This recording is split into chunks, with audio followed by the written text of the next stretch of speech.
This is the Big O Show.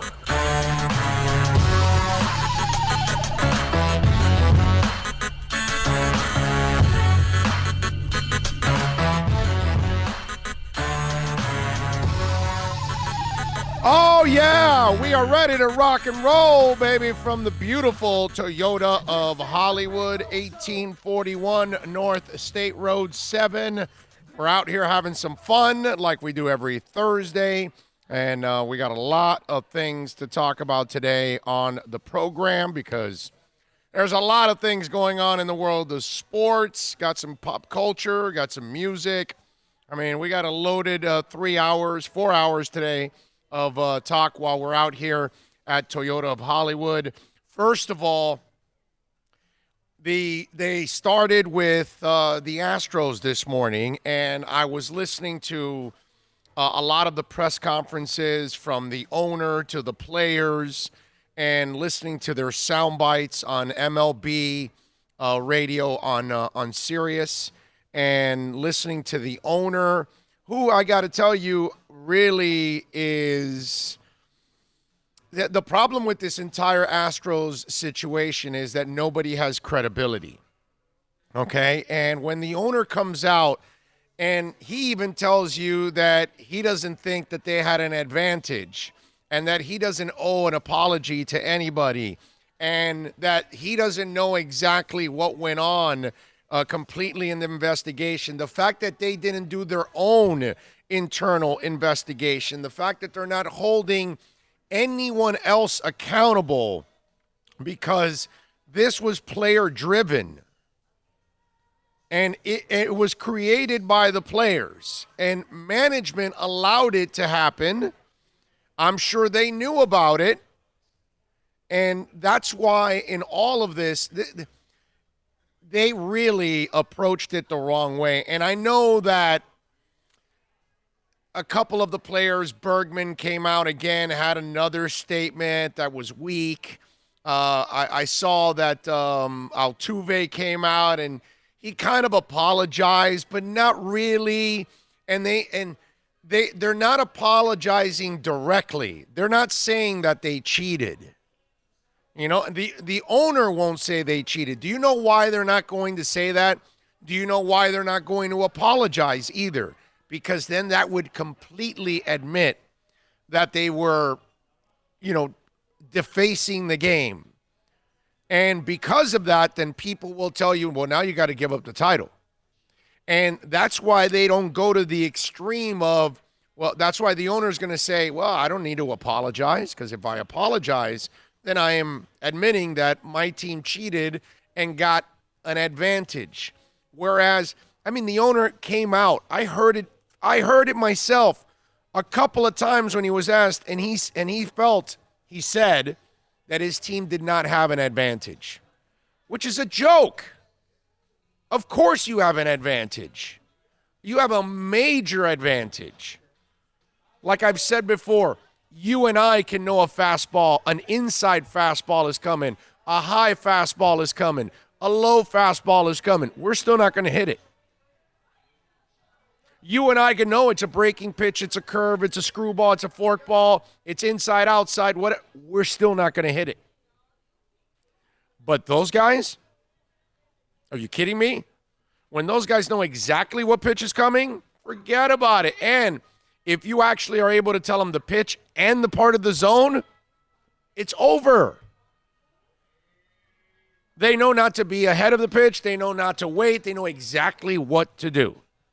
Because that's the beauty of pitching. When you guess wrong, they got you off balance. And when you're swinging up, you had to wait because that thing was going to drop, sink, slow down, whatever it is, curve. It's a major advantage. And so, yeah, people lost their jobs. People lost their careers. People lost playoff games. People lost an opportunity to win a World Series. And the Houston Astros cheated their way to the title. All throughout the season and all throughout the postseason, they had an advantage. And the electronic devices that have not been proven yet, whether it's true or it's not. The key is you have no credibility. And when you look like Jose Altuve, there is no woman in the world that's going to be worried about you being shirtless. Okay? Because what? As he's running up, like, Yeah. No. I get that. So Altuve, he's got no credibility whatsoever. And so you could be wearing electronic devices. I don't believe you. I don't believe anybody in that organization. And the worst part about it is that the owner knows that his team was cheating, and he didn't want to really delve deep into the investigation because he was afraid of what more was going to come out. The fact that the Astros didn't do their own internal investigation, and that the owner, throughout this press conference, referred to the commissioner's report, which, by the way, the commissioner, they don't have any subpoena power. They can't intimidate the players. They can't force them to talk. They can't get any real information. And how far did their office really go? And as incompetent as baseball is, how can you believe them anyway? Right? So it's just one of those things that it just makes no sense on every level. This is going to fester. This is going to live on for a while, and they're going to continue to ask it throughout the spring training into the regular season. All of this is going to drag on because the Astros failed to put an end to the controversy. And because you continue to kind of stretch this lie out, because you kind of are living behind the lie, people are going to continue to go after you. Reporters are now going to continue to dig up dirt. And they're going to try to find things on other guys. And you know what's going to happen, right? As time goes on, as these guys get beaten up in public, on social media, by the media, by everyone, somebody's going to start saying, I got to get this off my chest. I got to talk, man. I can't take this anymore. Because now you got to live with it. And this is something you can at least rid yourself of it if you're the one that finally comes clean. You know? While Mike Fiers started the fire, he's not the guy that was stealing signals and hitting and benefiting from it nearly as much. So we got to hear from the culprits. And then that's where it gets hairy here, because now that means somebody has to rat a whole bunch of people out. But, and while it's terrible, most of us don't do it. Most of us kind of stay quiet and bite the bullet, but you're going to have to do something because it's what's best for the game. It's what's best for your image, unless you want to live with this for the rest of your life. And most people are going to look at you and say, yeah, that championship doesn't count, dude. Sorry. You're not going to get credit for an achievement. I mean, in my eyes, I don't give the Houston Astros any credit now. None. Now I want to give them less and less credit because they are as gutless as it gets.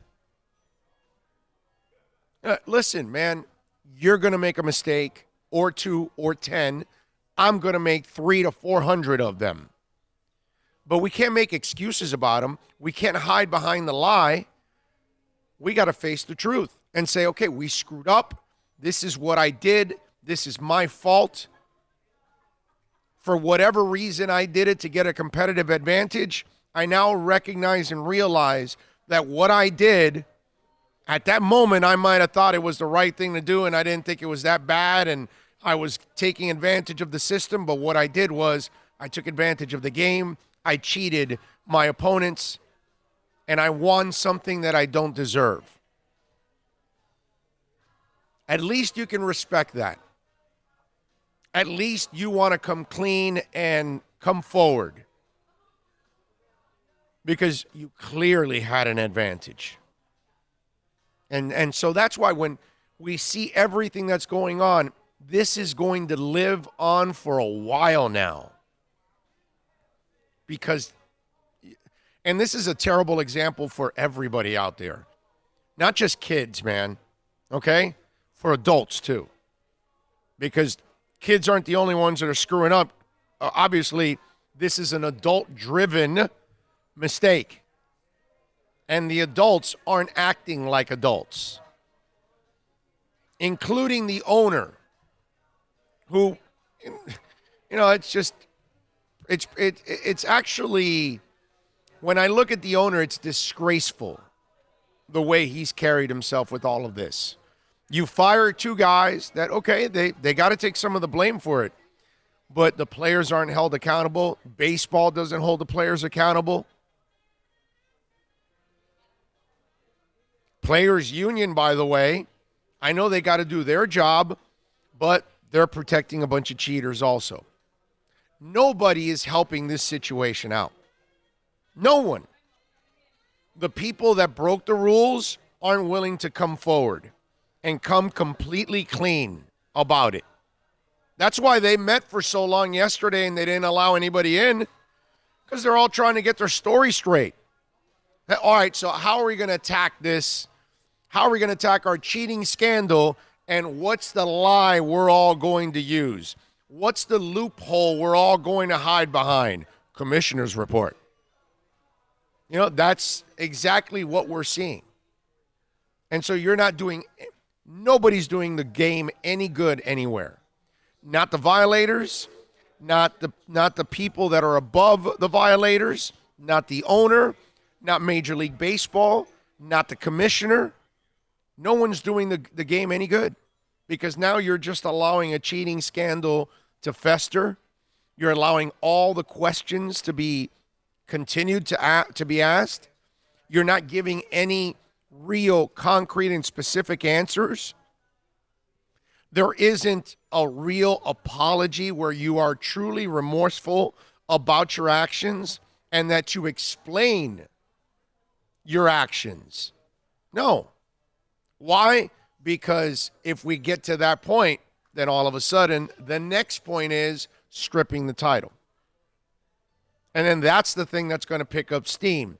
But the commissioner wants to sweep it under the rug, not go after the players, because he knows once you open that Pandora's box, all the other teams and owners will have a right to say, hey, well, wait a minute. We've got to vacate that title. If we're not going to at least give it to the Dodgers, we vacate the title. Nobody won that title. And nobody's recognized for that title because of the cheating scandal. And baseball doesn't want that black eye. They've had the Black Sox scandal, right? They've had the strike in '94 that eliminated that World Series, and we were headed for one of the great World Series, by the way, with the Yankees in Montreal. We had the steroid scandal, right? And you got this scandal now. And we still talk about the Black Sox, and it's over 100 years ago. Steroids doesn't stop being mentioned, and it started practically in the 80s, let's say, with the godfather of steroids, right? I mean, the self-proclaimed godfather of steroids, Jose Canseco. All of these things are black eyes, and they know that this is something that is going to expand and become a bigger dent in the game. A game that has gone downhill. A game that used to be, when I was a child, it was the country's pastime. You call baseball now the country's pastime, and you look like an idiot because it's not even close. Football passed it by miles decades ago. Basketball's already passed it. The MLS will pass it in 10 years. When we get to the 2030s, I guarantee you soccer will be ahead of baseball. MMA will be ahead of baseball. A lot of things, and they know it. And that's because whether it's their rules, whether it's the way they carry themselves, the fact that they're not on commercials and social media and promos. They don't connect with young people at all. The things that young people do, baseball does it. And you heard it from some of the Marlins over the weekend that we had on our show. Some of them even, one Marlin said, baseball's boring already as it is. We got to spicing it up. That's a young guy saying that. This is the truth, and this game is hurting so badly that the commissioner and baseball, they don't want to delve into this controversy too deep because it's going to become a bigger problem for them.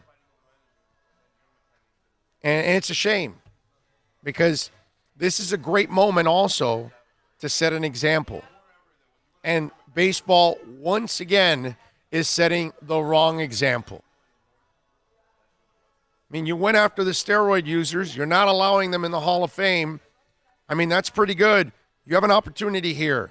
You got a bunch of cheaters that made their way to a title. Do something about it. Make an example. Send the message to everybody that this will not be accepted.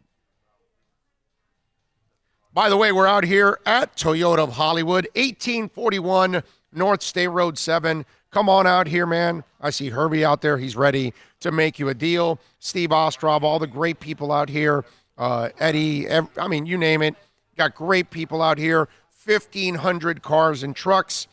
Over, 400,000 square feet. Really is an amazing place. We'll be out here till about 3:30, so come on out and join us. We'll take a break real quick here. If you want to get in on the accidentlawfirm.com text line, it's 786-322-1105, 786-322-1105. Thinking about buying or refinancing a home? Act now. Home values are ticking up. Don't put off making a move any longer. Call Michael Kodzie now at Choice Mortgage Bank, 561-441-2730, while mortgage interest rates are still at historical lows. Call now to get pre-approved and buy your dream home. If you're currently paying over $800 a month for rent, call 561-441-2730 now before interest rates go up. Down payments as low as 3.5%. Veterans may qualify for no money down. If you own a home, but you're upside down, Michael Kodzie can help. If you're being denied by your bank or your loan process is taking too long, call 561-441-2730. Act now while fixed rates are still under 3.5%. Offices in Boca and Boynton Beach. Rates and terms subject to change daily without notice. Equal housing lender. NMLS 122081.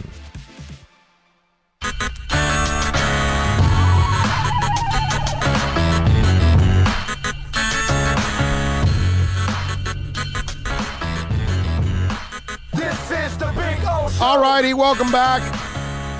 We take you till about 3 here on the program. We're coming to you live from Toyota of Hollywood. Come on out and join us.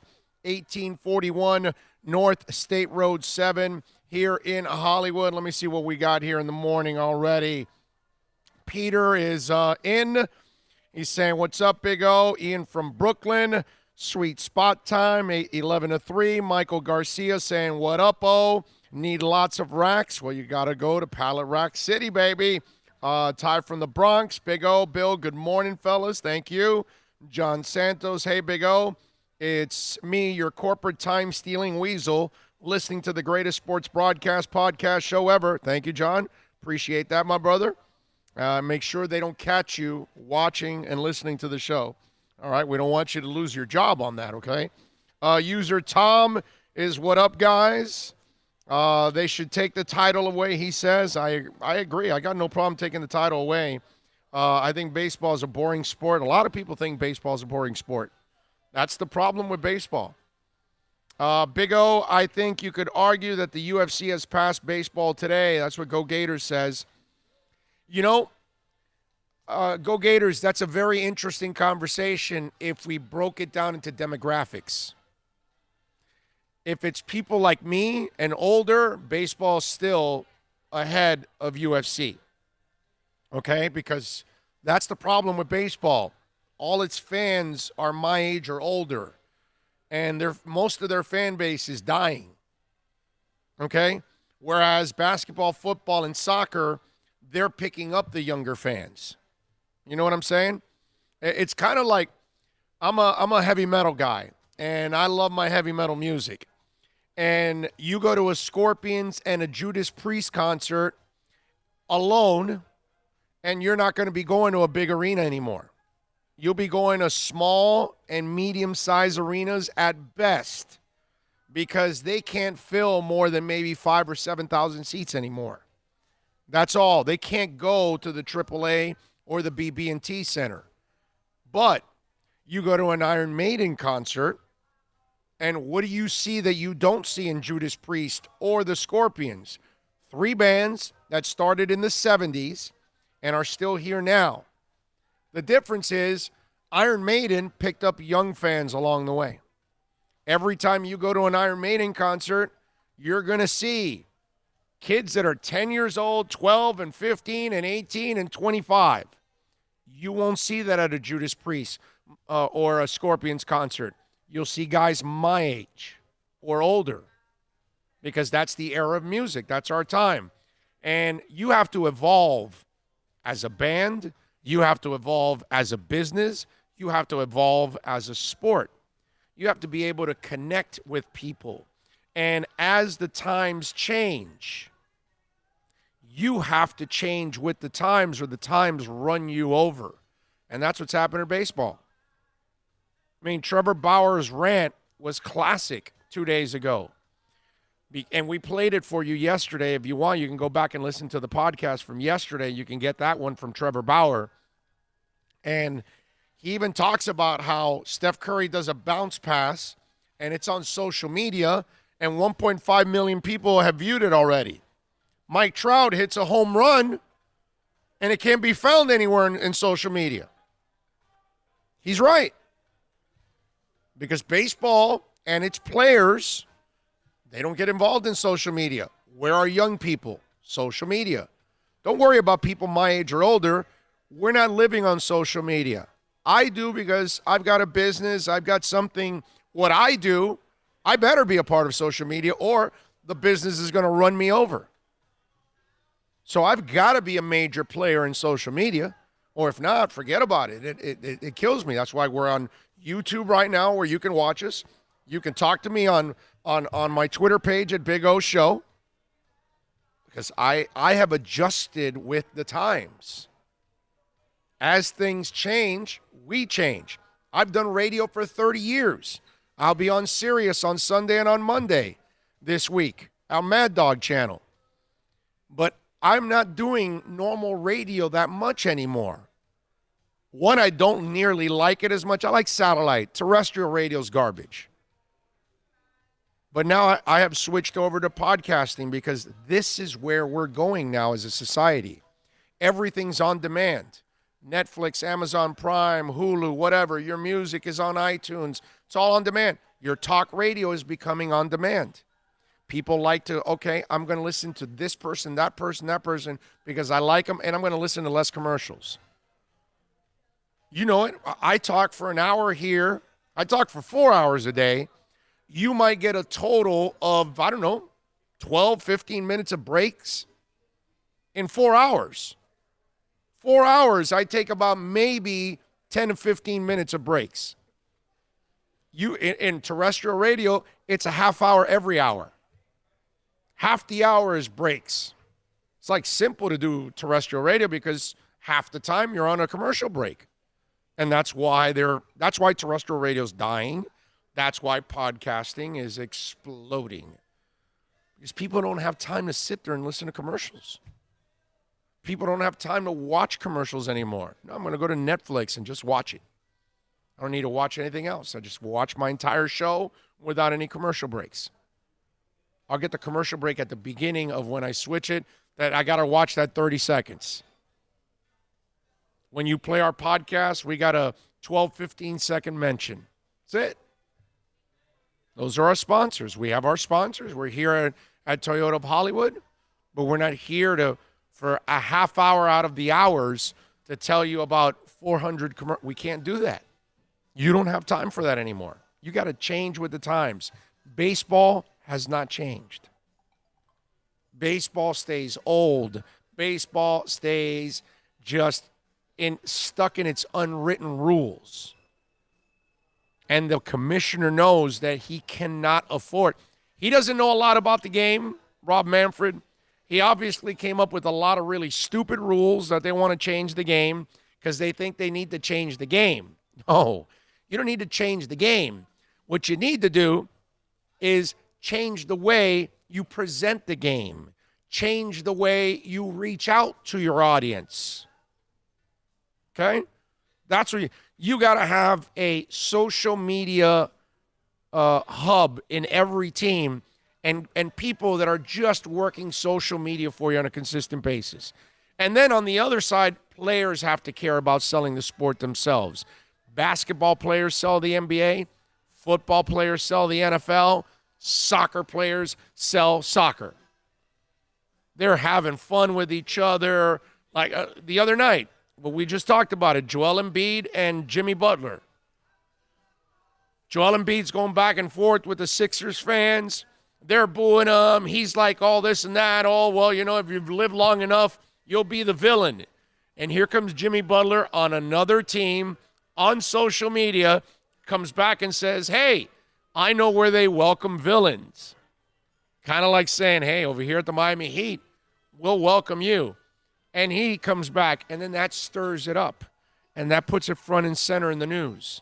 And that's how you're selling your league. The drama.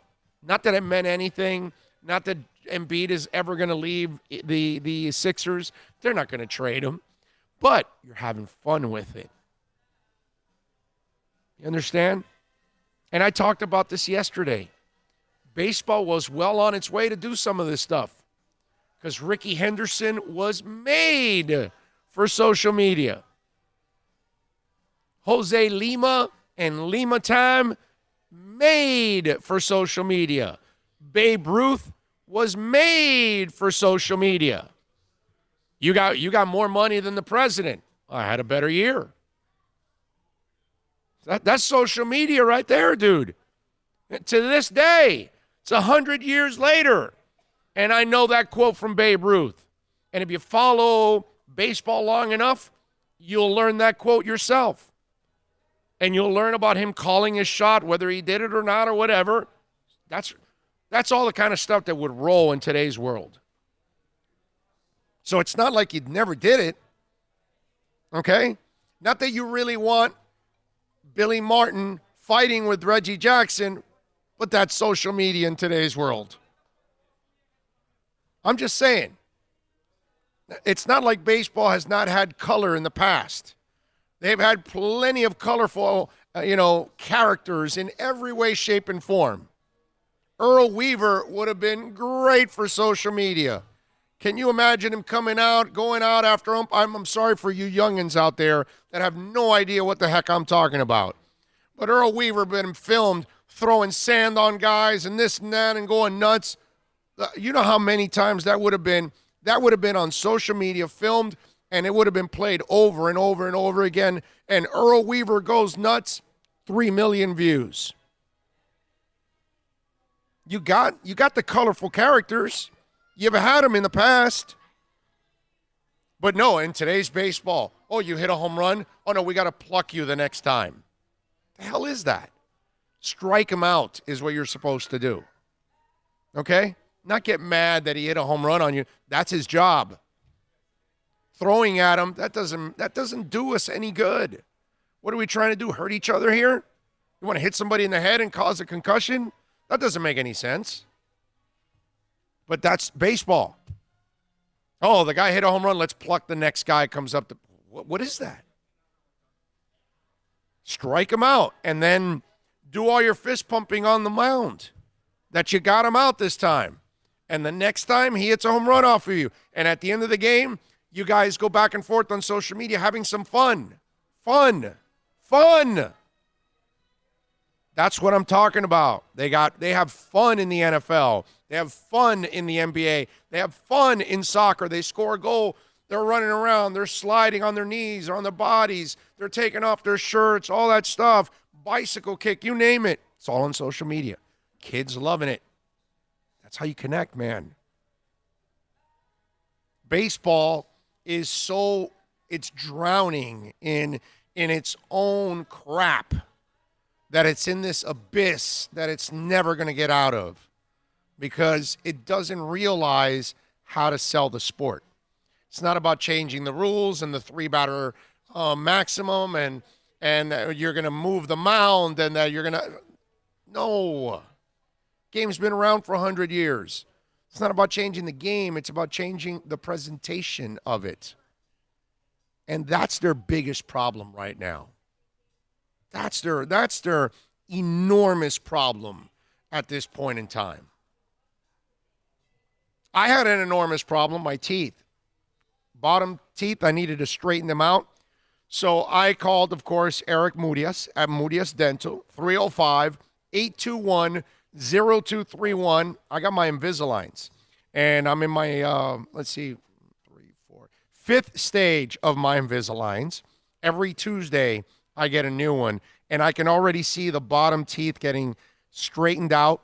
And my bite, well, the top of my bite was behind the bottom teeth. So now they're going to make it go in the front like it's supposed to and then have everything kind of straightened out. It'll take a couple months. I got a couple more months to go. But I'm telling you, whether you're looking for Invisaligns, you want to brighten that smile, you want to clean your teeth, you want to fill a cavity, you need to get a root canal, whatever it is, an implant, they do it all at Mudias Dental and state-of-the-art equipment. It's so good. Let me explain to you. Like you got to go get a crown, right? You know how they put a temporary and then they got to send it out to go make that crown? You got to come back a couple weeks later with that temporary? They don't do that at Mudias Dental. They have the machine right there and then that makes the tooth. Right there. So they take a digital imprint of what they need. They take it to the machine. In a couple minutes, they bring back the tooth and put it on, and you're done. You don't have to go back a second time to the dentist for more discomfort, more hassle, leaving your job. Forget that. One time, do it right. Go to Mudias Dental. Call Eric Mudias right now, 305-821-0231, or go to mudiasdental.com. Plus tax, tech title. It includes $8.99 dealer fee on approved credit offers and 11/10/19. Over 1,500 Toyotas are on the ground, and truckloads of new 2020 Toyotas just keep on coming. To eliminate all 2019 models, Toyota of Hollywood is holding the ultimate 2019 model year changeover event. Make us an offer, any offer, and you can buy a Toyota at up to 50% less than their original MSRP when new and used. 50% less. A pre-owned 2019 RAV4, not $30,000, $19,775. A pre-owned 2019 Camry LE, not $26,000, $17,775. A pre-owned 2019 Corolla LE, not $22,000, $12,775. Pay up to 50% less at Toyota of Hollywood, the #1 volume Toyota dealer, based on total retail sales of new Toyotas in the Southeast region for 2014 to 2018 per SET, on 441 between Hollywood Boulevard and Sheridan Street. Open till midnight. Thinking about buying or refinancing a home? Act now. Home values are ticking up. Don't put off making a move any longer. Call Michael Kodzie now at Choice Mortgage Bank, 561-441-2730, while mortgage interest rates are still at historical lows. Call now to get pre-approved and buy your dream home. If you're currently paying over $800 a month for rent, call 561-441-2730 now before interest rates go up. Down payments as low as 3.5%. Veterans may qualify for no money down. If you own a home, but you're upside down, Michael Kodzie can help. If you're being denied by your bank or your loan process is taking too long, call 561-441-2730. Act now while fixed rates are still under 3.5%. Offices in Boca and Boynton Beach. Rates and terms subject to change daily without notice. Equal housing lender. NMLS 122081. No one expects to get into a crash, but I expect you to go to accidentlawfirm.com if you do. Make sure when hiring a driver, you go through a rideshare app so that you can be covered by the insurance, which can be up to $1 million whether you're a passenger or a driver. In other words, don't try to save a few bucks by paying cash instead of going through the app. I'm attorney Bobby Nunez from Nunez Law in Miami, and we're here to help you through the process. Go to accidentlawfirm.com for a free consultation from me, Bobby Nunez. That's accidentlawfirm.com.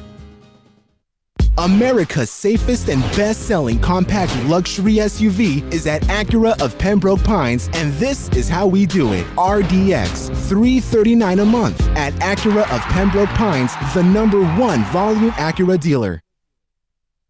The world's biggest band is coming twice. Metallica. Headlining the Welcome to Rockville Music Festival. 2 different nights, 2 different sets. The weekend of May 8th through the 10th. Go to welcometorockvillefestival.com for all information. Get your tickets on sale right now. The one, the only Metallica. Go to welcometorockvillefestival.com.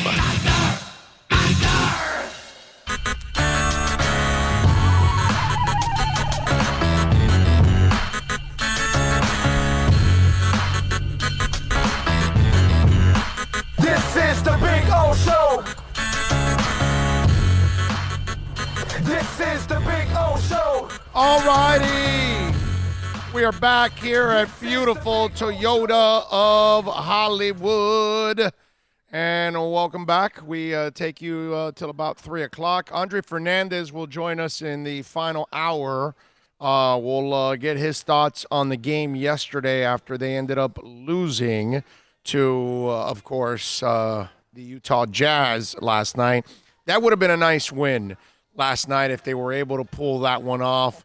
They had a solid first half. They just could not live up to it in the second half, which sucked, of course. And now the conversation is becoming, who is the real Miami Heat? And one of the things that I was thinking about yesterday, and I've already seen it on social media, is, well, hey, you know, they lost yesterday, but they were without Tyler and Leonard Myers. And Myers-Leonard, I'm sorry. And let me explain something to you. They beat Milwaukee without Jimmy Butler. So, you know, you can't play that game. You know what I'm saying? Either you're a good team or you're an average team or you're a bad team or whatever. And look, maybe the Heat isn't a top, 2 or 3 seed. Maybe they're 4 or 5. Maybe they're what I thought they were going to be and the back end of the playoff race. I don't know. We're going to find out. This second half is going to be interesting because now they haven't finished the road trip. The road trip has one more game in Atlanta, but it'll be after the All-Star break.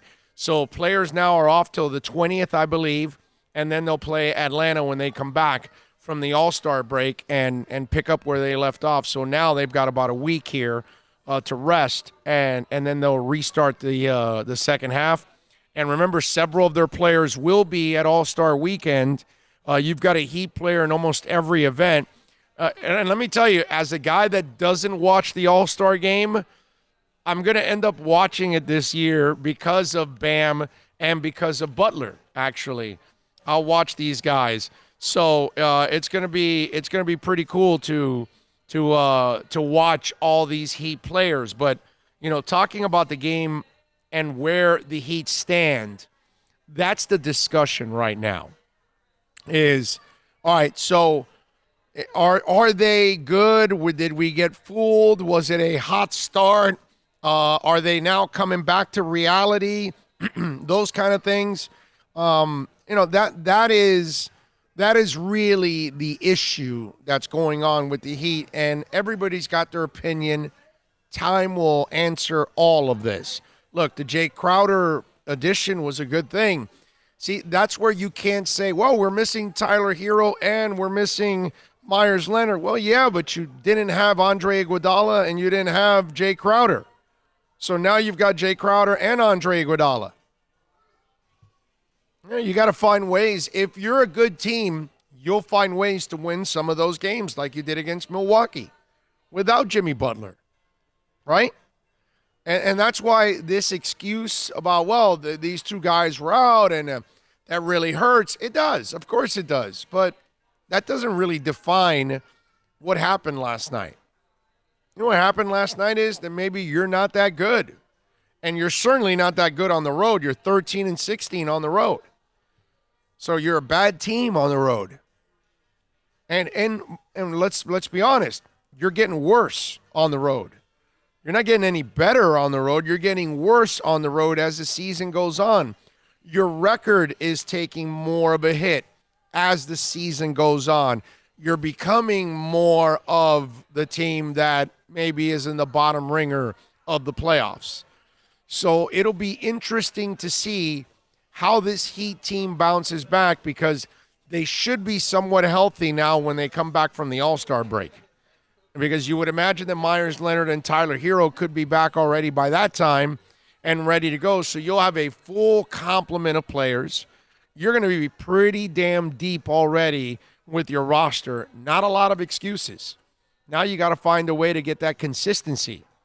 You know, something that our boy Kendrick Nunn does not have. You know what I mean? When it comes to shooting, that's, you know, but that's young players. And maybe this is who he is too. That's the other thing about Kendrick Nunn that we're going to find out in another year or two. Is he this guy that is a streaky shooter? You know? And if you have a guy like that, then that's not a guy you can count on offensively night in and night out. I mean, I love the moxie he plays with. He helps you out in other areas, but he is not a consistent shooter. Now, Duncan Robinson, that's a consistent shooter. He hit 6 more threes yesterday. What was the thing that Eric Reed said? I want to say that he's the first player in Heat history with at least 5 threes in like 5 consecutive games or 6 consecutive games or something like that. 5. Nobody's done that. That's consistency. You know what I mean? That's a guy that you can count on shooting at a good to excellent percentage night in and night out. Kendrick Nunn is not. And that's kind of what this team is. It's a team that is kind of trying to find its consistency. And it's a living off of a really hot start. Because if I go back and I look at their record as of the last, 20 games, it's probably not nearly as nice as the record was earlier on in the season, right? And I'm going to pull it up here while we're talking, but that would be my concern right now if I'm Eric Spoelstra. And it's not about the injuries or what you've missed, because you've had guys that you've missed throughout the year and you've won and overcome. When you're a good team, you're able to do that at times. They seem to not be able to do it at all now. And that's a whole different ballgame. I mean, this was a terrible road trip. That Utah win, at least if you end up 2-3, you go, okay, well, you found a way to beat a quality team at the end. You won the Golden State game, which is what you're supposed to do. You're supposed to beat Golden State. So at least you kind of turn things around at the end of that road trip. You might feel a little better going into it at 2-3. But losing to Utah, this becomes a disastrous road trip because you couldn't beat any quality teams. Hell, and the Kings aren't considered quality, but they're not terrible. But you couldn't even beat them. Got a Bogdanovich put on a show for you in Sacramento and in Utah last night. Right? Exactly right. I think so, if I'm correct. Go Gators says, I didn't think about the demographics. Interesting point, especially considering how the UFC uses social media to its advantage, unlike MLB. Oh, yeah, man, of course. Big O Lucky the Bookie was right again. Utah covered. Nice. There you go, Lucky the Bookie. Morning, everyone. Baseball is boring. Look at the NBA and NFL. Even their off seasons are exciting. Baseball's off season, boring. Man of 1,000 holds. I'm very concerned about Butler. Looks like he's breaking down. Well, I mean, those are things that we were all worried about. He got tweaked yesterday again, but then he comes back and has that dunk because he's a tough guy, you know? But, yeah, you should be concerned about Butler. That's a guy that's got a lot of wear and tear on his body, and I respect the fact that he plays hard. But still, man, when we talk about Jimmy Butler, we're talking about a guy that, you know, this is a major question mark when it comes to durability for him. because it's something that you have to be concerned about with all the wear and tear, and being a part of a Tom Thibodeau team isn't necessarily the most advantageous situation for any player out there. You know what I'm saying? So that's why I would tell you that, yeah, we gotta worry about Jimmy Butler, man. Worry about it in a big time way. But this Heat team is headed for a very interesting second half here, because we're going to find out a lot about this team. We're going to find out whether they are for real or not, if they can actually make an impact in the playoffs, and were they living off of that incredibly hot start. Look, I've got the schedule here, and I'm doing this on air, by the way, okay? So you got to bear with me here as I have to count, and I have trouble counting. But let's go from December 30th, right? Let's go from this season on. Since December 30th, let's do this, all right? December 30th. Here we go. 1, 2, 3, 4, 5, 6, 7, 8, 9, 10, 11 losses. Okay? 1, 2, 3, 4, 5, 6, 7, 8, 9, 10, 11 wins. There you go. How about that? In just 1 second, from December 30th to February 12th, okay? We're talking about a team that is 11-11 in their last 22 games. How about that? And that was right before their 5-game winning streak, where they beat Philadelphia, Indiana, Utah, New York, and Philly again. How about that? So we were like on a high at that point to end pretty much the year. Starting on December 30th at Washington with that loss, from there on, they had the loss to Orlando, loss to Brooklyn, loss to the Knicks, loss to San Antonio, loss to the Clippers, loss to Boston, lost to the Clippers, lost to Sacramento, lost to Portland, and now lost to Utah. Notice how many bad teams they lost to during this streak. Their wins, their 11 wins, Toronto, Portland, Indiana, San Antonio, Oklahoma City, Sacramento, Washington, Orlando, Philly, Golden State. 11-11 in their last 22 games. That's the problem with Miami now. So you've played, 45, 54 games. Okay? So you've got 28 games left. And let's say you're 34-19. Let's say you go 14-14. You end up with 48 wins. And let's see, 33, right? 48-33. Am I right there? Yes, I'm right there. 48-33. Where does that get you? It's probably like a maybe a 5, a 6 or 7 seed probably. Yeah, 5, 6, 7 seed, something like that. That's if you go 14-14 in your last 28. And let me see how many good teams they have left. The good thing is they come out of the break with Atlanta, Cleveland, and then Minnesota. So you're playing 4 weak sisters off the bat. Then you play Dallas and Brooklyn, then Milwaukee. Orlando's a pain in the ass. You play New Orleans, that won't be easy. At Washington, then Charlotte, then New York, Chicago, easy again, stretch. Then you got Milwaukee, Chicago, then Indiana, Oklahoma City, Denver, Phoenix, at Charlotte, Boston, Detroit, New York, Indiana, Detroit, Boston, Charlotte, Toronto. Be interesting.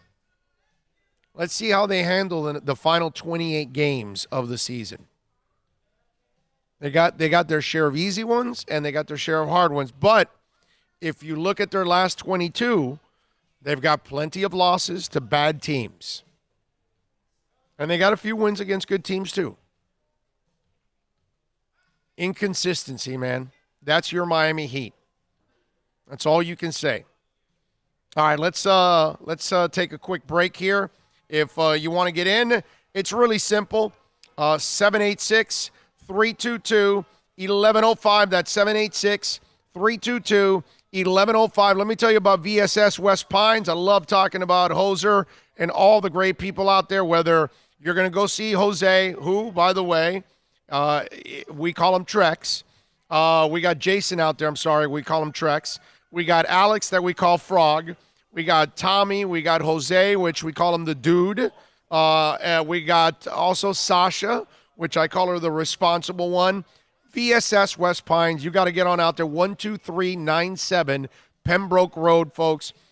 Cigarillos, roll your own, baby. They've got an excellent variety, an excellent selection out there. Rolling papers like raw and smoking. Hookahs, all price ranges, $19.99 and up. They've even got the Khalil Mamoon. CBD, whether it's flour, tinctures, edibles, chocolates, gummies, jelly beans, ice cream. CBD is not a drug, okay? It's the medicinal side of the plant, and it helps you in so many different ways. Maybe you want to sleep better. Maybe you want to lower that anxiety. It's great also for your animals. They've got CBD for dogs and cats. I'm telling you, folks, go down there, talk to them. They'll explain everything. Maybe you need it for stress. Whatever it is, there's so many different options, and it helps you in so many different ways. Ask them about their CBD products. They've got topicals and salve for pain. They've got face masks for the ladies out there. 12397 Pembroke Road. Follow them on Instagram and Facebook at VSS West Pines. No one expects to get into a crash, but I expect you to go to accidentlawfirm.com if you do. Make sure when hiring a driver, you go through a rideshare app so that you can be covered by the insurance, which can be up to $1 million, whether you're a passenger or a driver. In other words, don't try to save a few bucks by paying cash instead of going through the app. I'm attorney Bobby Nunez from Nunez Law in Miami, and we're here to help you through the process. Go to accidentlawfirm.com for a free consultation from me, Bobby Nunez. That's accidentlawfirm.com. Thinking about buying or refinancing a home? Act now. Home values are ticking up. Don't put off making a move any longer. Call Michael Kodsey now at Choice Mortgage Bank, 561-441-2730, while mortgage interest rates are still at historical lows. Call now to get pre-approved and buy your dream home. If you're currently paying over $800 a month for rent, call 561-441-2730 now before interest rates go up. Down payments as low as 3.5%. Veterans may qualify for no money down. If you own a home, but you're upside down, Michael Kodsey can help. If you're being denied by your bank or your loan process is taking too long, call 561-441-2730. Act now while fixed rates are still under 3.5%. Offices in Boca and Boynton Beach. Rates and terms subject to change daily without notice. Equal housing lender. NMLS 122081. Plus tax, tech title. It includes $8.99 dealer fee on approved credit offers and 11/10/19. Over 1,500 Toyotas are on the ground, and truckloads of new 2020 Toyotas just keep on coming.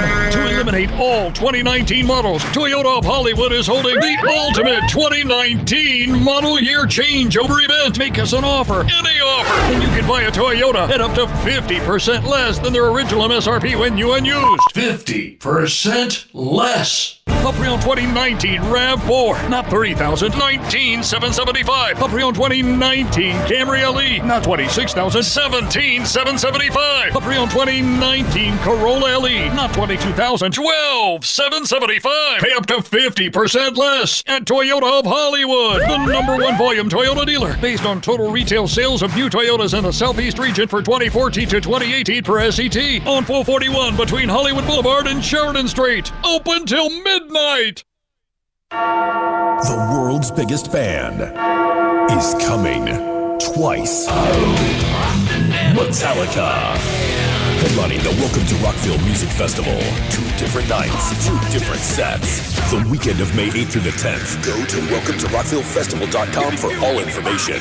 Get your tickets on sale right now. The one, the only Metallica. Go to welcometorockvillefestival.com.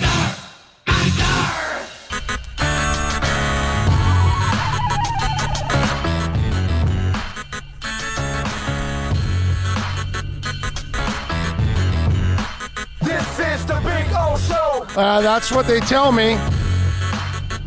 This is the Big O Show. We'll try to continue with that. This is the Big O Show. It's a beautiful thing, isn't it? All right, welcome back. We take you, of course, till about 3. We're out here at Toyota of Hollywood. And if you want to come on by and say hi, 1841 North State Road 7, a place that's got the largest selection of Toyota vehicles. I'm telling you, Supras, if you're looking for one, we've got several. Whether you're looking for a Tundra, you name it, a Corolla. Man, these Corollas are so freaking nice, man. They've got so many cool Corollas. Camrys are just amazing. If you haven't seen the Camrys, I don't know what you're waiting for. I got I can see my XSE right from here, man. Got it parked right in front where I can admire it every day, and it's a great vehicle. It's a great vehicle. And Bill, are you looking forward to the cruise in the XSE to go see Inter Miami on Saturday? Actually, the fact that you brought it up yesterday and you said this will be the first road trip Yes. in the new vehicle. Yeah, right? Actually, yeah, man. Comfortable. Yes. I am looking forward to it. I can't wait. So, yeah, I think we're going to do And that. no, there is no, we have to. Oh, yeah. I was thinking about it last night, and this First is the game first ever. of the first. We have game we ever have for Inter. to Yeah, man. be there. We have to. Historia. If we don't, like in 15 years, 12 years, we'll be, man, we should have gone. You remember that? We should have. Yeah. We talked about. Yeah, no regrets. Just do it. Just do it. Yep. That's why I'm. I think if you're an Inter fan and you want to see something, kind of historic this weekend, I think you want to go and see them on Saturday over at and it's free. So I know it's a little bit of a drive and all that good stuff, but at least they get to scrimmage. And you get to watch a game at Al Lang Stadium against, the Philadelphia Union, against another MLS team, which is really, really cool. They've had scrimmages against New York City FC. They had one against the Charleston Battery. Now they're going to play at Al Lang Stadium on the 15th, and they'll be playing against the Philadelphia Union. And then on the 22nd, a week later, they're back there playing the Tampa Bay Rowdies there at Al Lang Stadium. So that'll be cool. And then they'll come back and train here, which we're looking forward to it. So if you are going out to Al Lang Stadium, I'll see you there, of course. Make sure you send us out a tweet. But I'm telling you, if you're an Inter fan, this is a good moment to go out there and connect with the team. Make it a weekend. Go out, go to Busch Gardens and all that. It's a Saturday and a Sunday. The game's at 4 o'clock. It's over by 6. You can actually enjoy the night. Little Burns Steakhouse, maybe. Do we have Burns right after and then hit the road? Or do we hit Burns before we go in? Do we hit Burns for lunch, then go to the game? No? Is that too weird? They do lunch? Yeah, no, I think they open late. I think they open like at 4 or 5. I think they open right around the game starts. Yeah, no, I think you're right. I don't think they go that early. I'm not sure. Look it up. We need to make a reservations. Yeah. Oh, yeah, you know what? Yeah. Right now. Saturday. That's right. That thing might be packed already. God, we got a call already. Excuse me. Yeah, check the internet there. See what time they open, first of all. See if we actually got an early shot. Because if it's later, then they're going to make us wait till like 9 or 10 and then forget it after 4. We got a 4-hour drive, too. We won't be able to do it. I'm telling you. Ty in the Bronx is talk about the Lions putting Matthew Stafford on the trade block, according to Detroit Free Press. and Mike Florio. Well, I'll go with the Detroit Free Press, not Pro Football Talk, my brother. Come on. I mean, first of all, you're going with, what was it also, Ty? You're using Barstool, and now you're using Pro Football Talk. I mean, Florio's a nice guy and all, but that website throws up more crap than anybody else out there. So I don't know. Now, putting Matthew Stafford on the trading block, if you're the Dolphins, is that the guy you really want to trade for? I don't know. All right, we got 1 hour down. We got 3 more to go. Let's do that. Let's reset here. Quick break, and then we'll continue with the program. We'll talk some Dolphins. We got a bunch of other things to talk about. I got a phony that's out there talking. I got another phony that's out there talking. I got a phony report that we got to talk about. I got to talk about a team that's also got a quarterback on the block, which is funny. I've got an announcer that is, man, he is locked and loaded. I've got some sound that cost somebody a job. I got music news. I got some more sports news, breaking football news. Not breaking, but interesting football news, or kind of. I mean, there's just too much. All right, here we go. 60 seconds. Back with more. The world's biggest band is coming twice. Metallica. Headlining the Welcome to Rockville Music Festival. 2 different nights, 2 different sets. The weekend of May 8th through the 10th. Go to welcometorockvillefestival.com for all information. Get your tickets on sale right now. The one, the only Metallica. Go to welcometorockvillefestival.com.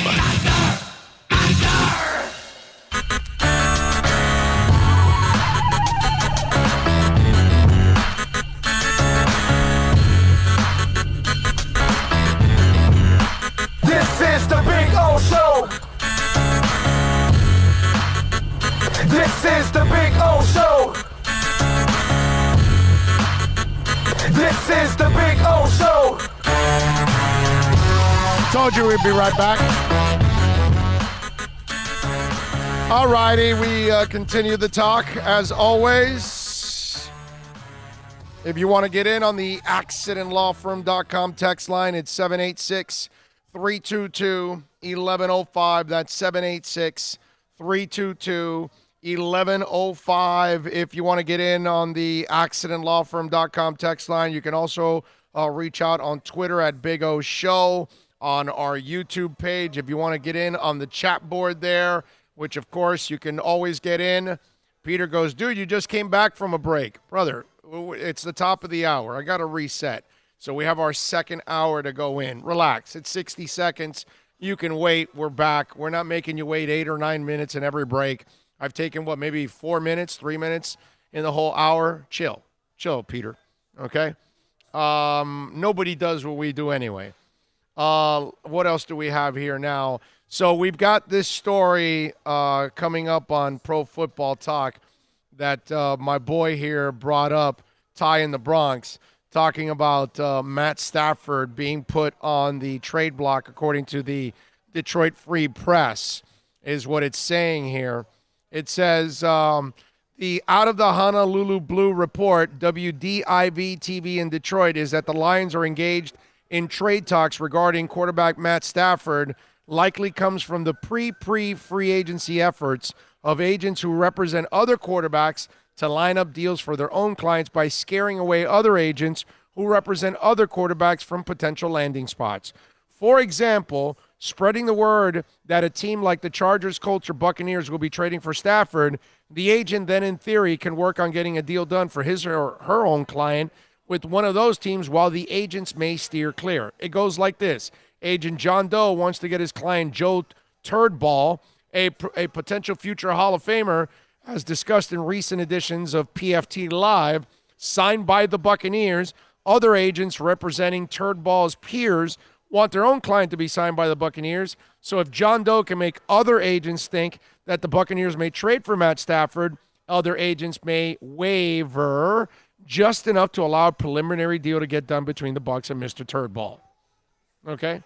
It says it's incredibly low-tech approach, and it likely won't do much to get agents to double clutch, but that's what agents are doing, we're told, as unprecedented numbers of quarterbacks become available in free agency otherwise. To be clear, I'm not reporting that Bernie Smilovitz of WDIV-TV fell victim to this dynamic, but I am reporting that the Lions definitely aren't engaged in trade talks regarding Stafford. So, Ty, you, sir, you're pure American, my brother.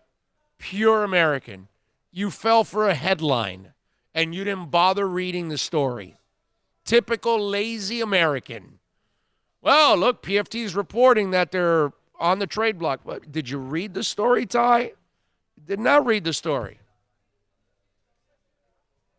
Yeah, this happens all the time. We post a podcast, right? And Bill will post a segment of something. And it'll say something in the headline. Somebody will respond right away. And then I'll respond to them and I'll say, I can tell you didn't listen to the segment. You went off the headline. Can't go off the headline. Got to read the story. Read the story. Pro Football Talk isn't reporting that Matt Stafford's on the trading block. Now there's a station in Detroit, WDIV-TV, is reporting that. Okay? So, listen, I get it. 80% of you are just lazy, and you just see a headline in an article or in anything, and you just react off of it. And the headline sometimes is not what the story's about, or the podcast, or whatever. Okay? Don't go off the headline. So, and listen, as for the Dolphins, I would not trade for Matt Stafford if I'm the Dolphins at this point, because Matt is not a future. Matt is a now. And the Dolphins aren't for the now. They're trying to build for the future, because by the time you're good, Matt Stafford is done. So that doesn't help you at all. So I'm not sure what your question was going to be, Ty, if you were going to lead it to should they trade for him or whatever. Remember, when you're paying somebody $20-something million to be your quarterback, you also have to give up picks. Get the hell out of here. I'm not doing that. Look, you trade for Matt Stafford if you feel you're a Matt Stafford away from winning a title. So if you're the Colts or you're the Bucks that, you got a pretty good team and you think he's a better option than Jameis, then go for it. Right? If you're the Tennessee Titans and you think that if we add Matt Stafford, we're going to be a little better than Ryan Tannehill, then go for it. But you're the Dolphins, doesn't do anything for you, man. Doesn't do anything for you. Let's see. John says, yeah, Pete, chill. That's right. That's right, Pete, chill. You are right, though. That's why we needed to lose more games. Let me see. John, you told me you don't like Big O because he was a liberal. Don't be fake. Big O is the man. That liberal or conservative or what? I don't go with any of those labels. You guys go with those labels. Because, if I like my guns, am I liberal? Right? It's just a convenient thing that people throw out there. Ty from the Bronx says, NFL radio is saying where there's smoke, there's fire, and Mike Florio said many teams will be interested. Mike Florio just said they're not reporting it, Ty. Okay, my brother? He just said it there on his report. They're not reporting it. And basically, he wrote this article to kind of almost make fun of the TV guy with Matt Stafford. If you didn't really understand the story. Well, you didn't read the story. That's right. Papa Hog says, Big O, what do you think of the trade in Xavier Howard, a number 1 draft this year, a number 1 and 2 next year to move up overall? I think, Papa Hog, you're probably smoking a hog. Let's see. What else do we have here? Dougie Fresh says, Big O, Stafford is not needed, has a tough vet, but we have already a smart one. Papa Hog says, no, do not want to trade for Matt Stafford. We do not need any more has-beens. George says, none of the options out there are really better than what our Finns have in-house already. Stick to the plan. I agree. Stick to the plan. Stay with Fitz and develop a young guy. Draft a young guy. It's about the future, guys. It's not about drafting a guy that is old already at this point and he's at the back end of his career. That's not going to help the Dolphins. It's kind of like the people that say, you should trade for Tom Brady if you're a young team. No, you probably shouldn't because you're going to need another quarterback in a year or two. So why would you do that? What you do is you trade for Tom Brady. Oh, I'm sorry, not trade. You sign Tom Brady if you're a team that's right now on the cusp, not a team that's building still. I don't think that makes any sense for you, but that's just me.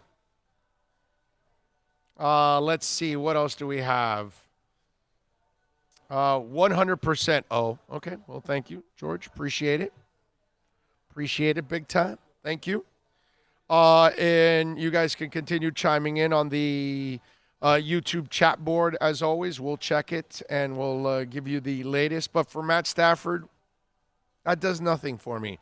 Guys, it's about drafting, Tua or Jordan Love or Anthony Gordon or Nate Stanley, whatever. It's about drafting a quarterback or two from this draft. Keep developing Josh Rosen and then see what you have. That's all. And I know some of you out there, forget Josh Rosen. Well, Drew Brees sucked for 4 years. And then the light went on for Drew Brees. Okay, so, I'm not going to give up on the kid yet. All right? But as for building this team, you got to put pieces that you can build for the future. And Fitz is a perfect guy right now as a bridge. Okay? He's better than I even expected myself. I got to say, I was way wrong on that one. But you got to find a guy. And again, I'm not big on the Tua thing because he's injury prone. But if you do, well then, hey, that's how you start to build for the future. Right now, Matt Stafford on this team, can you imagine trading for a guy that still doesn't have a great line here in Miami? So you're going to trade for him, give up picks, give him $20+ million. He's probably going to want an extension. And then you're also going to get him injured because you still don't have an offensive line. And just because you draft a guy or two this year doesn't mean that your line is going to go from being terrible to being exceptional. You know what I mean? It just doesn't happen overnight. It's going to take a couple of years to fix that line. It's not going to be fixed just this year, ladies and gentlemen, because now you're asking that you're going to hit on all your picks, and you and I know that that's just not the truth. You're going to swing and miss on some. You're going to hit on some. So we don't know. It's going to take a couple of years to straighten out this line. You can't get this guy killed. You can't get a guy like that. You get a guy that's a transition guy. Matt Stafford's a franchise player that you get because you feel that that's the difference piece to put you over the top.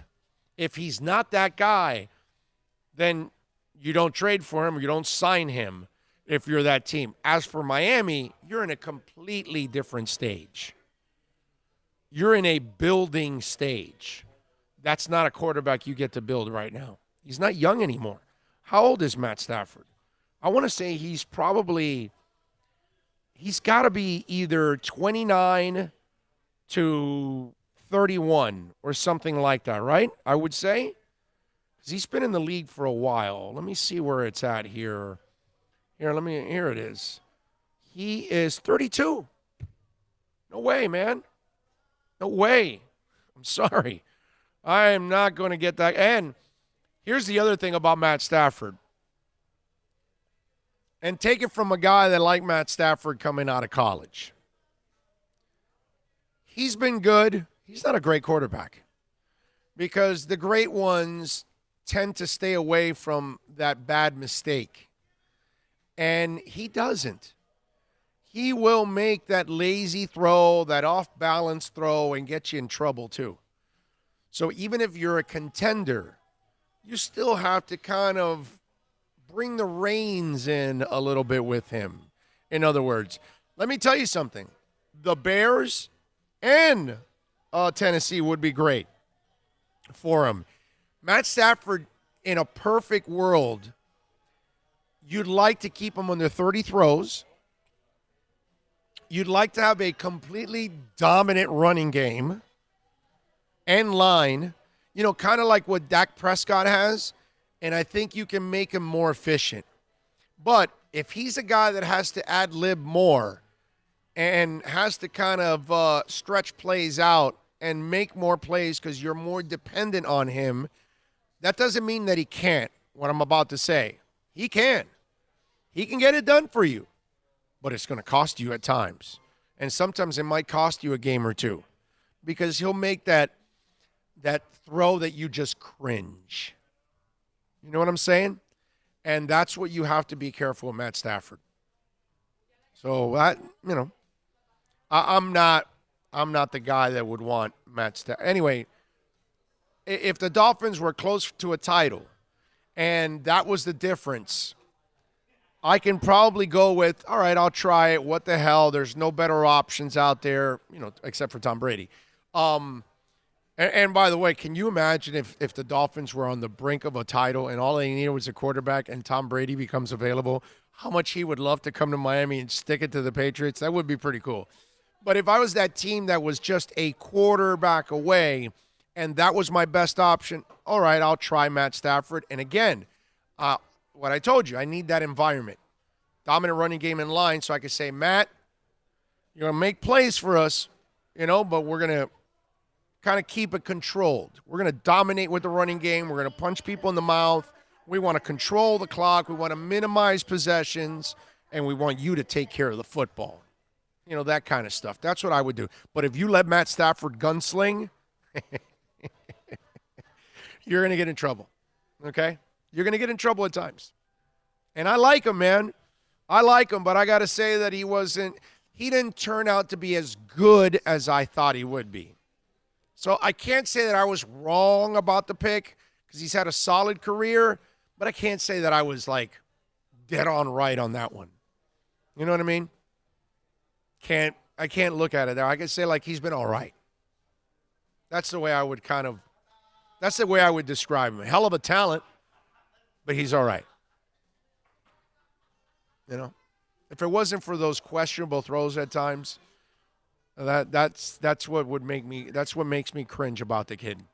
Sick ability. I will say that. All right, 786-322-1105. That's 786-322-1105 if you want to get in on the accidentlawfirm.com text line. Now, while Matt Stafford is the guy that some people might be thinking about if they're really trading him, because who knows if they are or they're not, whatever. On the flip side, did you guys hear about Andy Dalton? Now that's a funny story.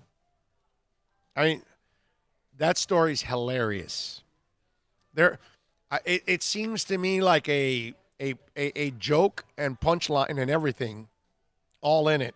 So apparently the Bengals are going to try to accommodate Andy Dalton in a trade. Because, they're not convinced with Andy anymore. Took them this long. And Andy's in his final year of his contract where they're going to pay him $17.5 million this year. Now, they can cut him with no penalty. No cap hit, no nothing. Perfect for the Bengals. They're going to try to trade him. Let me ask you something. Who's going to trade for Andy Dalton? Because I know the Bengals are going to cut him because Mike Brown's cheap ass. There's no way he keeps him around as a backup for $17 million. Okay? Even if he won't even draft a young guy and spend $17 million on the guy just because he's given you his all throughout his career and use him in his last year as a bridge guy.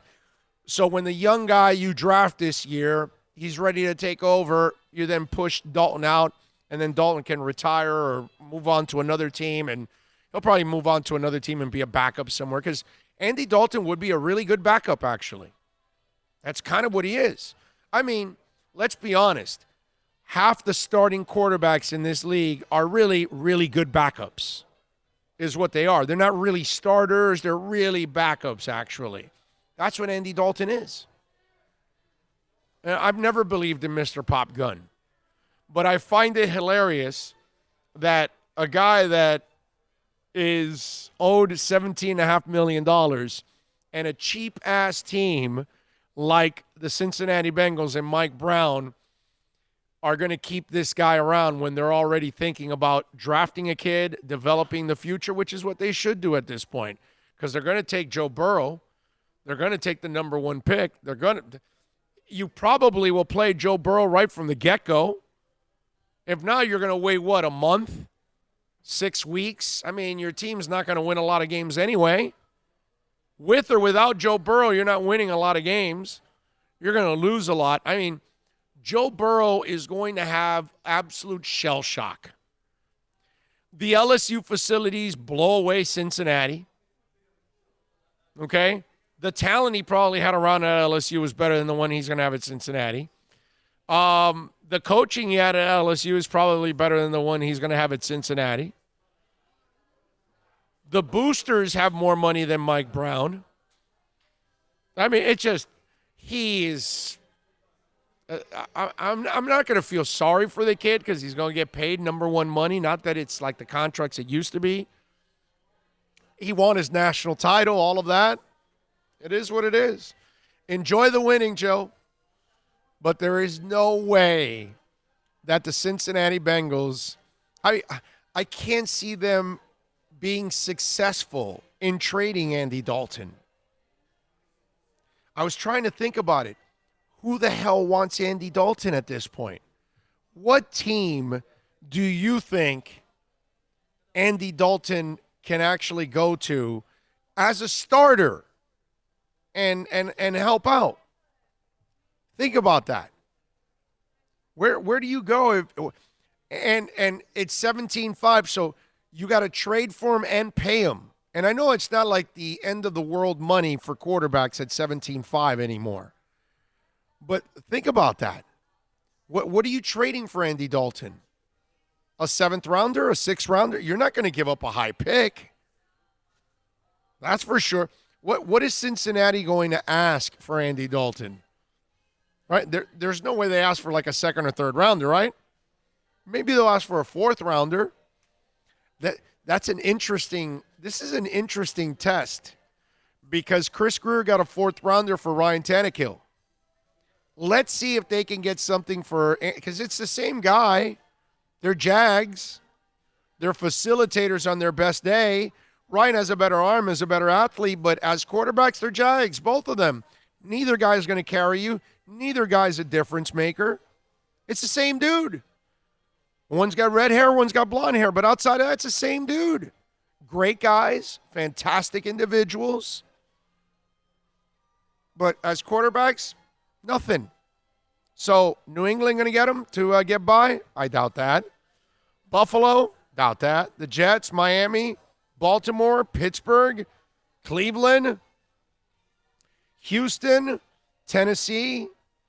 Indy's going to trade for him. I mean, Indy's got the same guy in Jacoby Brissett, a guy. So let's trade for another guy. Jacksonville? Come on, they got the porn stash and the overpaid one. KC, I doubt, right? Denver, they got their young guy that loves to rap on the sidelines. Oakland, well, I don't know if they want to get rid of David Carr, but they certainly are not going to take Andy Dalton. Okay, the Chargers. They got rid of Phillip Rivers. Is that what they're going to do? They're going to go Andy Dalton? Come on. Maybe stopgap for a year. Okay, let's go with Chargers as the one in the AFC. Eagles, of course, not. Dallas, no. Giants, no. Washington, no. Green Bay, no. Minnesota, no. Chicago? I mean, Trubisky can't pass. This kid can pass. He just has a pop gun arm. They have enough. What do you think? Maybe Chicago? No, I doubt it, right? Because they can't.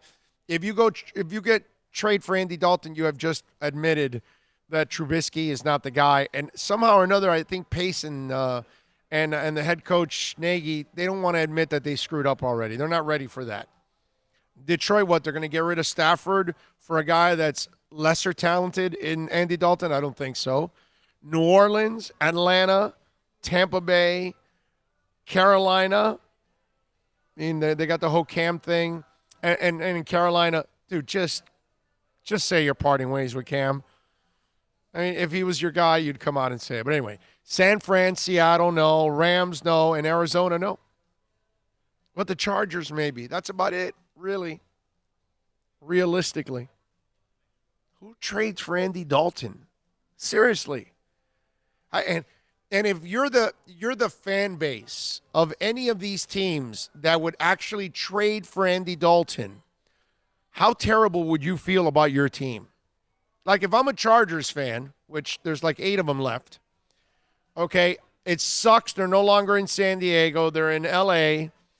Nobody cares about the team, and they just got rid of their franchise quarterback, and you're going to bring in Andy Dalton? That's about the most uninspiring thing that you can actually do. And think about it. How do you sell that on the press conference? How do you tell fans, let's get excited, we've got Andy Dalton? Are you kidding me? You're going to brag to people you're taking Mama June out for a date? Come on. I mean, it's Andy Dalton. Andy Dalton. Wow. Burrow is just going to pull an Eli Manning. Well, go back and listen to the podcast a couple weeks ago. I'll tell you why that will not happen for Burrow. He'll get screwed big time. Big O, when you're going to have Mike, I don't even know who that is, bro. Let's see. John, everyone going to Vegas? Damn right everyone's going to Vegas. Be prepared to be stuck outside, probably won't be able to get in. No, you'll be able to get in, get your name in there, you'll be fine. Lucky the bookie says, LOL, I'll be there. John goes, all right, you can party with me outside. We'll have outside tent too. Outside tents also. We'll build out there. I'm joking. I have no idea. No, but they will take care of everything. Trust me. It'll be there. It'll all get done. There's plenty of time, okay? Don't freak out. Go to Caneswear. Get your Miami Dolphins gear for Caneswear at Caneswear so you can go to Vegas. Locked and loaded. Get your Inter Miami stuff. Hey, what do you think? Should I call them? And I should go to Caneswear after this, man, and get something from for Inter. Because I have a T-shirt at home. Do you have any Inter stuff? Zero? I'll buy some now. I'll go to Caneswear after this, and I'll get you a shirt. So we'll have something. Because I doubt they'll have the jerseys. I'm pretty sure they won't have the jerseys yet. So we'll see. We shall see. We shall see what we shall see, is what they say. I forgot about something. Something you rarely experienced in other places there. Anyway, let's see what we got here. Let's see. I'd like to think I'll be inside. Wow, John, you're such a sourpuss. Relax, you'll be inside. What is the best place to get Inter Miami gear, price, and quality? Bro, go to Caneswear. 2511 South University Drive in Davie. Go to Caneswear, or if you're too far away, go to caneswear.com, and you can order online and have it delivered right to your house. Okay? Caneswear.com. They've got more Inter Miami stuff, I believe, than anybody else outside of, I don't know, whenever Inter Miami opens up their pro shop at the stadium, which they're going to have a killer pro shop at the stadium. By the way, I was weren't you impressed by the pro shop at the Marlins? Man, they got a lot of nice stuff there. Wow, and I got to give the Marlins a lot of love. They did a really nice job with their logo. I like their new logo. Props to them on the new logo. The old one is still my favorite. I still think it's one of the classiest logos I've ever seen, period. That original Marlins logo is just awesome, man. It's one of those that I just get prideful about it. All right, let me tell you about Caneswear, where you can get all your Inter Miami gear, Miami Dolphins gear for the draft. You want to get some Caneswear stuff. We got the baseball season going on, man. They got some killer baseball hats. You got to check out the basketball season. Hey, yesterday they beat BC. Nice job by them. I know they're struggling, but still, you want to represent the Canes, go to Caneswear. You want to represent the Dolphins, the Heat, the Marlins, the Panthers, Inter Miami. Go to Caneswear.com online. Go personally, 2511 South University Drive in Davie. Go see my man Brett and tell him that Big O sent you. They will take care of you. Caneswear at Miami Fanwear. That's the spot where fans like me and Bill shop. Plus tax, tech title. It includes $8.99 dealer fee on approved credit offers and 11/10/19. Over 1,500 Toyotas are on the ground, and truckloads of new 2020 Toyotas just keep on coming. To eliminate all 2019 models, Toyota of Hollywood is holding the ultimate 2019 model year changeover event. Make us an offer, any offer, and you can buy a Toyota at up to 50% less than their original MSRP when new and used. 50% less. A pre-owned 2019 RAV4, not $30,000, $19,775. A pre-owned 2019 Camry LE, not $26,000, $17,775. A pre-owned 2019 Corolla LE, not $22,000, $12,775. Pay up to 50% less at Toyota of Hollywood, the #1 volume Toyota dealer, based on total retail sales of new Toyotas in the Southeast region for 2014 to 2018 per SET, on 441 between Hollywood Boulevard and Sheridan Street. Open till midnight.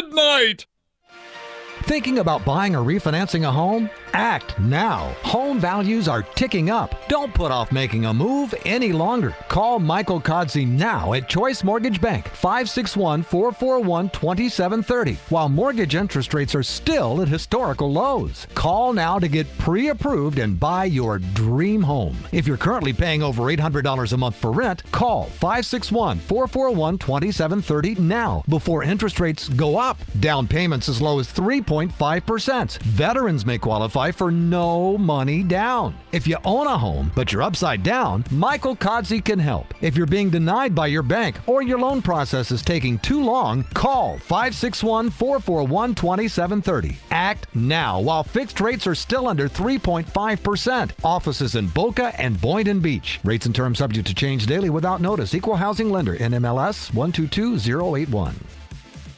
No one expects to get into a crash, but I expect you to go to accidentlawfirm.com if you do. Make sure when hiring a driver, you go through a rideshare app so that you can be covered by the insurance, which can be up to $1 million whether you're a passenger or a driver. In other words, don't try to save a few bucks by paying cash instead of going through the app. I'm attorney Bobby Nunez from Nunez Law in Miami, and we're here to help you through the process. Go to accidentlawfirm.com for a free consultation from me, Bobby Nunez. That's accidentlawfirm.com.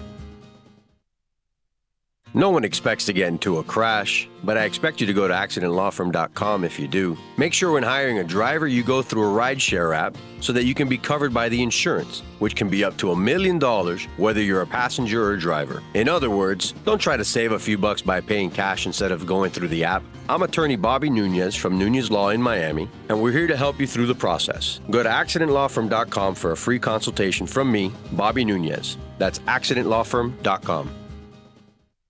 The world's biggest band is coming twice. Metallica.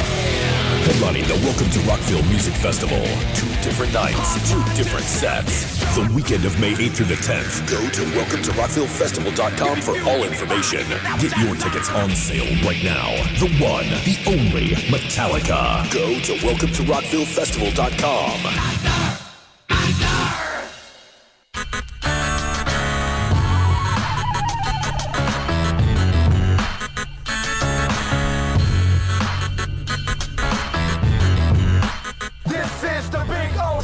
All right, welcome back here to the beautiful Toyota of Hollywood. Yes, sir, we love hanging out here with all the boys and girls out here at 1841 North State Road 7 here in Hollywood. Every Thursday, we're out here from 11 to 3. And whenever you're looking for a vehicle, please come on out here. And whoever you talk to, just tell them that we sent you. Tell them that Big O sent you. They will take care of you out here at this incredible dealership. You know what I like, what I love about this place, because I lived through it. See, I'm not this guy that does spots for people, and I don't represent the spot, or I represent it, but I don't use it or believe in it. I won't represent it if I don't believe in it or use it, right? I bought a Toyota here. My Camry XSE is right there, okay? And what I was going to tell you is, I don't know about you guys, but there are dealerships out there, lots of them, right? And you're dead set on getting whatever it is, a Tundra. You love your Tundra. You just like that car. You want that car. Okay, you want to go somewhere where they got like 4 of them to pick from, and so you got to pick one of those 4, or you want to go somewhere where they have 45 of them, or 100, or 150. You know what I'm saying? And that's what, when I was picking my Camry, they didn't just have a Camry. I wanted the Camry XSE. So, and they had every possible color, every possible style. And that way I could pick which one I want. And that's what you're going to like. So if you love the Corolla, that sporty Corolla looks so freaking nice, but you want it in this specific color. Well, they'll have all the colors here pretty much. That's what you're going to love about this place. You got the selection. So you're not forced to pick a car out of the few that they only have. That's not what they do here. That's why I'm telling you. Come on down. 1841 North State Road 7. They will take care of you. When is Andre going to join us? 2 or 2:30? When do we have 2:30? 2:30 for Andre Fernandez from the Athletic, so we can talk a little Miami Heat, which is a beautiful thing. Unfortunately, what wasn't beautiful was that they lost yesterday, 116 to 109. They got the All-Star break, and then they'll play at Atlanta. So that'll be like the end of this road trip. There's like a break, and then the last game of the road trip is this one against Atlanta. Did you see that Antonio Brown apologized? Now, look, the problem with all this stuff with the apologies, and it seems like every day or every other day, Antonio Brown is somewhere apologizing for something he did to somebody, right? And I just want Antonio Brown to know something, okay? I know and I understand that Antonio Brown is a stupid individual. Do you understand that? Okay, listen to me. Look at me in my eyes. I understand that Antonio Brown is a freaking moron. Okay? I know he's an idiot. I know he's a piece of crap. I know he treats people like garbage. I also know he's nothing but a con man. So I want Antonio Brown to understand that most of us with a brain aren't believing anything part of this con job. All you are is remorseful that you've been caught now that you're a terrible human being. You treat the mother of your children like garbage. You disrespect her, and you treat her like the lowest form of life in front of everybody and millions on social media. You're stupid enough to indict yourself on social media with your ignorance. Again, Antonio Brown, my brother, I understand you're a freaking stupid individual. Okay? I get it, but I'm not. So I'm not believing any of your little apologies, none of that. What I am is happy that you're out of the NFL. I hope you never get a job again. And I hope you get really humbled by this, because what you're doing now is not humbling. What you're doing now is trying to spread the con, because that's who you are, any way, shape, or form. I could argue Ben is as low a life as he's as much a low life as Antonio Brown is, and maybe even worse. Okay? So I'm not here to defend Ben Roethlisberger in any way, shape, or form. I'm just talking about Antonio Brown and his con job that he's got going on right now, and I don't believe one bit of it. And he comes out and he apologizes. Let me read to you how the bipolar one is now, reacting and talking to everybody, because that's what he is. And this is another way of him, by acting like he's showing contrition, that he is remorseful in every way. He's trying to show people that he's sane. And all he's showing me is that he's even more insane than maybe I even think, because he's trying to pull this crap on everybody. Okay? So he's got a picture of Big Ben, and he says in 9 seasons together, Roethlisberger and Brown hooked up for 74 touchdowns. Wait a minute. Let me see here. He goes, there's never been another connection like what we've done in the past decade. Brown wrote, I appreciate you sincerely, AB.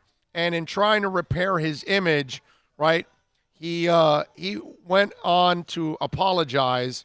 And here we go. Where's the damn complete apology here? I apologize myself. Let me see here. Let me read it, because the story I pulled up now apparently only has a portion of the apology. I got to read the whole thing because, if we're going to read about the con job, let's read the entire con job, and let's give you the entire flavor of the con job from Antonio Brown. And this is a guy that, again, it's kind of like baseball and the Astros. You lost your right to try to get the benefit of the doubt. And with Antonio Brown, there's been so many screw-ups that there's no way that there's no way you can come back from this that quickly. No. It's not one mistake. It's a slew of mistakes with tons of people that you've affected. I mean, the guy's currently still lying to his lawyers on having to pay them too. So he goes on the public apology. Damn it, where is it here? All right, these guys gave me an opportunity when I was 21 years old, and I'm forever grateful to those guys. Got the opportunity to not only play for those guys, but in so many amazing moments. We've been through so much.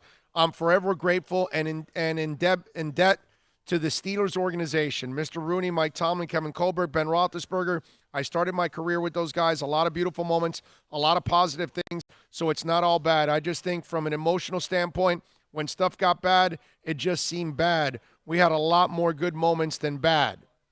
He goes, we had a real heart-to-heart try to hash it out, Brown said, with regards to the end of his time in Pittsburgh. But I just think too much stuff built up that it was too late. Do I hate Ben? No.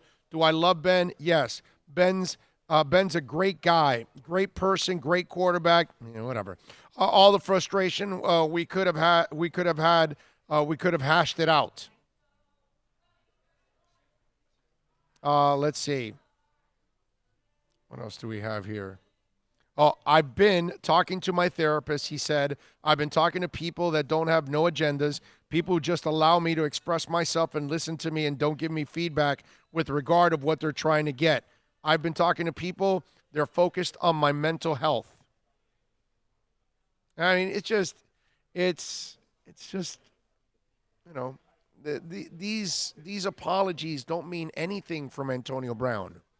They're hollow. Do you know why? It's time. Time is the only thing that's going to answer it. Michael Vick could apologize all he wants for everything he did to dogs.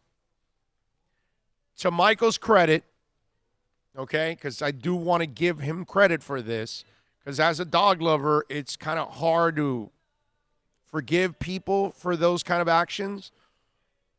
But as a man, I have to give Michael Vick all the credit in the world, because he truly changed himself.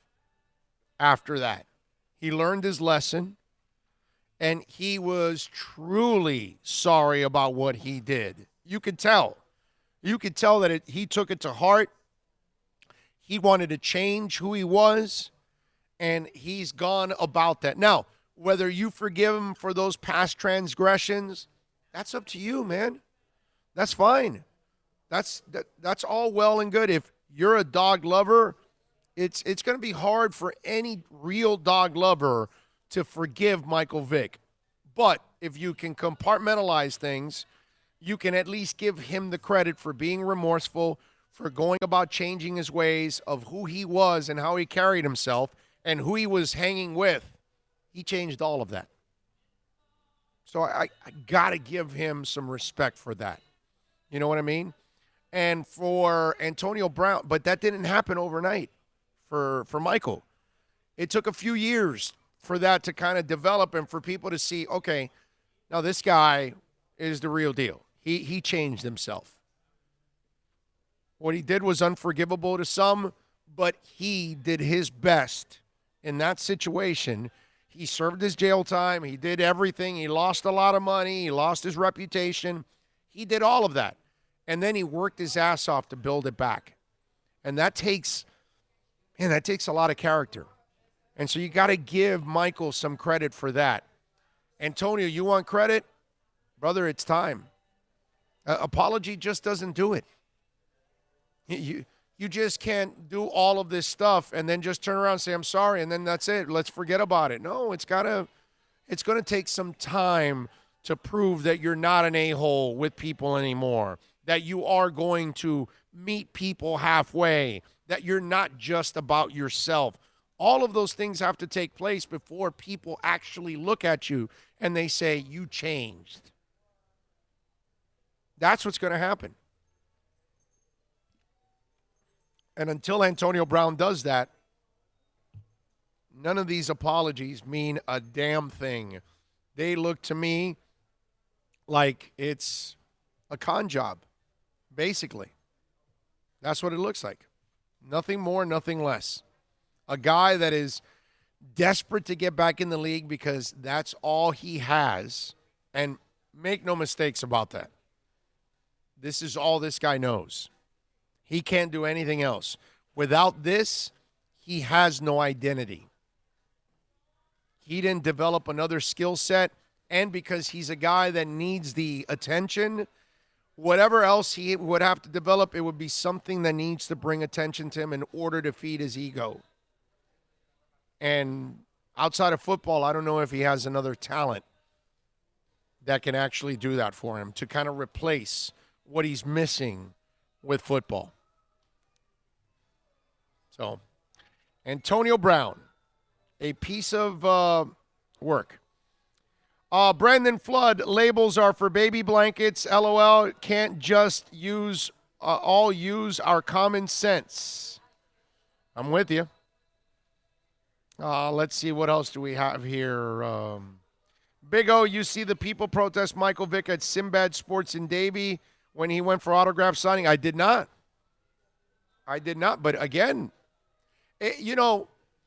Peter, I'm glad you brought that up, because these are things that Michael will have to live with for the rest of his life, because dog lovers they're passionate people. I know, because I'm a dog lover.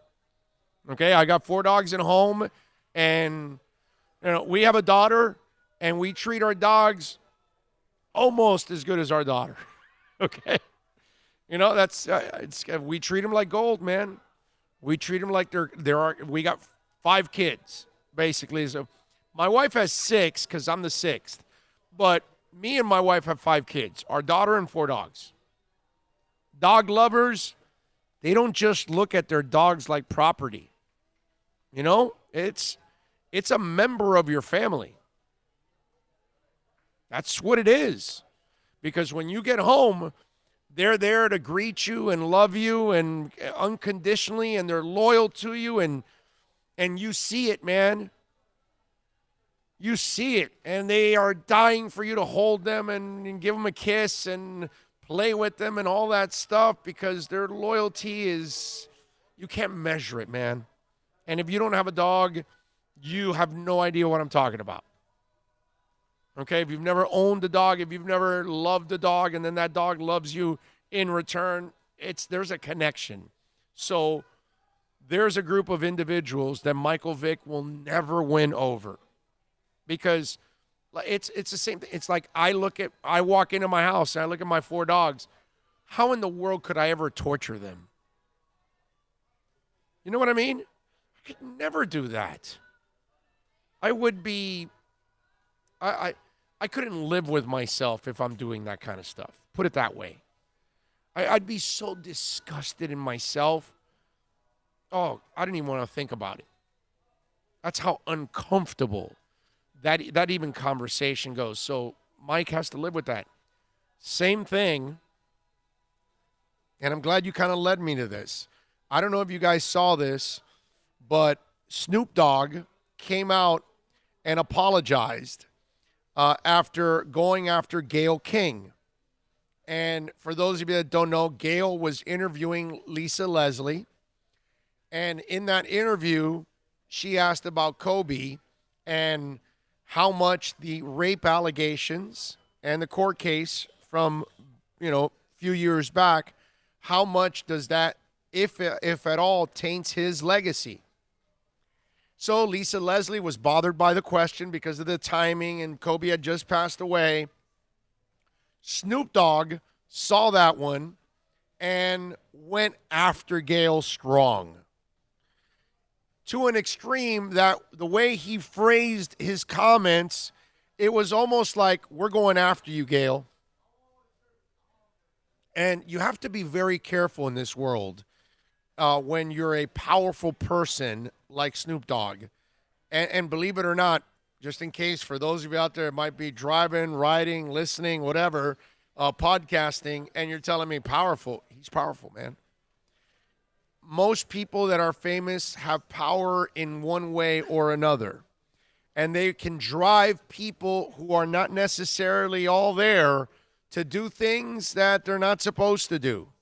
So when a guy like Snoop Dogg threatens Gayle King, ladies and gentlemen, that's not something that everybody is going to look at it and say, whatever, that's just Snoop just shooting stuff out in the air or whatever. There's going to be a couple of maniacs that are Kobe maniacs and Snoop maniacs, and they're going to hate Gayle King, and they may even try to hurt her.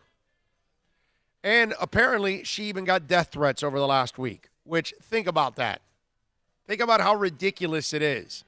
Now, for the people that are Kobe fanatics, this is a storyline that goes with him whether he wants to or not, okay? Whether he is guilty or not, all right? And we can all have our theories about all of this, right? Whether you think he's guilty or he's not, because it really ends up being a he said, she said thing, just like the Mike Tyson thing. We all can have our own theories on what went on, but because there's so much gray in that story, that it's all a gray area, it becomes subjective. And it's the way you want to look at it. If you think he got away with something, or if you think she was trying to get away with something, nobody can be wrong here. Why? There's plenty of examples from both. Not from the both individuals. I'm saying from life itself. Every day we run into the gold diggers, and every day we run into the Harvey Weinsteins. Right? I mean, Jim Carrey had himself a little bit of a moment. We can go over that later on. I don't know if you guys caught that. But, that's where I'm telling you that you look at what Snoop did, and that was irresponsible on his part. And Snoop has to check himself. And he came out and apologized. Right? And he apologized, and even though he kind of said, I don't necessarily agree, but I apologize because it was wrong. Apparently his mom, Snoop's mom, came out after him and said, hey, you might think she's wrong, but then you were wrong too. And that's why Snoop said, Mom was right. 2 wrongs don't make a right. So he still thinks Gail is wrong, but the way he approached it was wrong, which is true. And I give Snoop a lot of credit that at least he came out and admitted it. And he needs to do that because we got to act responsible here. Okay, remember, it's a free country. You are entitled to your opinion. And your opinion and my opinion isn't always the right one or the wrong one. But when there is so much gray, we have to all be objective enough to say, I can't prove my point right and I can't prove your point wrong. We both can state our cases here, and that's it. And we got to live with it. And you got to live with it. So even if you're a Kobe fanatic, you are going to have to live with these rape allegations no matter what. Because none of us really know what happened that night. We can all have our theories. But the theory doesn't make it a fact. And that's where I got to give, at least Snoop a little credit that he backed away from his comments and apologized to Gayle King like he should have and acted responsible in that moment where he was extremely irresponsible. Because whether you're Snoop or you're the president or you're an athlete or you're a politician or you're a broadcaster, it doesn't matter. Spreading threats and inciting what could be others to commit crimes, that's not something we want to do. Okay? We don't want to threaten other people that way. That's not just because we disagree on something. Because Gayle King, you might want to, maybe you want to convict her of bad timing for that question. That's fine. But you also have to say she's doing her job. And she's bringing up something that's a legitimate chapter in his life. And what's legitimate is none of us have the answers to what happened that night. 2 hours already? Thing about it is, 2 hours. you need to take into perspective the timing of what you're doing. Right. And you know what? A perfect example. Same situation, not the same level, but timing. You remember when Pete Rose comes back to the All-Star game and there's Jeremy Schaap? Right. And all he wants to do is tear. And Pete said, really, man? Your dad was a classy person, man. You're going to do this now at this time, and not to say that Pete was, but it's just the timing of the thing. But you got to have more tact. couth. You got to have more couth than that. Yeah, but unfortunately, when you've committed that act, you got to live with it. That's it. And in Pete's case, while, again, you could say Jeremy was guilty of bad timing, again, like Gayle, it's a chapter in your life. You denied it for 20 years. You still, now's recently where he's kind of really come clean more than anything else. You were still fighting it then at that time. Oh, at that time, yeah. He had not, it took, I think it was another 4 or 5 years where he actually sat down and finally came clean. And because we, again, don't have all the facts, but a lot of it was incriminating, the facts that came out. No, there's no, the correlation of the calls and the papers, there's no doubt that Pete did what he did. We get to a point where we try to defend somebody that was involved in an incident that we can't prove either way. And so, unfortunately, because there's victims involved in all of this, you can't forget the victims, and you can't treat it like, if there were victims, you can't treat it like that person's right and we shouldn't ask it. Unfortunately, this is part of your life, and you're going to have to live with it, and you're going to have to deal with, the Astros, they got to deal now with cheating for the rest of their lives. Okay? And OJ, you still have some idiots. Look. You still have some idiots that believe that he still didn't do it. Here. Okay? But that's something you got to live with. So wherever you're at a bar, in a courtroom, in Vegas, you're going to have to live with Ron Goldman and Nicole Brown. You killed them. You're going to have to live with holding people at gunpoint in Vegas for some memorabilia. Yes. You're going to have to live with that because you did it. And so we don't know if Kobe did it or not. We don't know. Thing about it is, at this particular moment, this is not where we need to go. What needed to be addressed was the fact that nine people passed, and you didn't need to go there. It's not about the 9 people at that moment. It's just about Kobe. At that moment, with Gayle King, it's just about that. But what she about? She needs to get a better perspective of the timing of things. No. She's allowed to ask that question because what happened if rape was committed that night? That means there's a victim. So then we're supposed to just celebrate the achievements of one man and forget about the crime that he possibly committed? You can't do that. You got to be fair to the victim is what I just told you. Because if there's a victim, which we don't know if she was a victim or she was actually, gold digging, and we don't know. I think she did get, I think it was settled, yes? Am I wrong? Yeah, it was settled. Exactly. He paid. So she got hers. Well, then why did he pay? Because he was guilty? Or did he pay because it went away? I don't know. You can't answer this. So you have to have sensitivity for the victim, if there's one. Yeah, because we don't know that she is a victim. Well, then that's why you have to handle it this way. You have to be objective about it. You have to ask about it.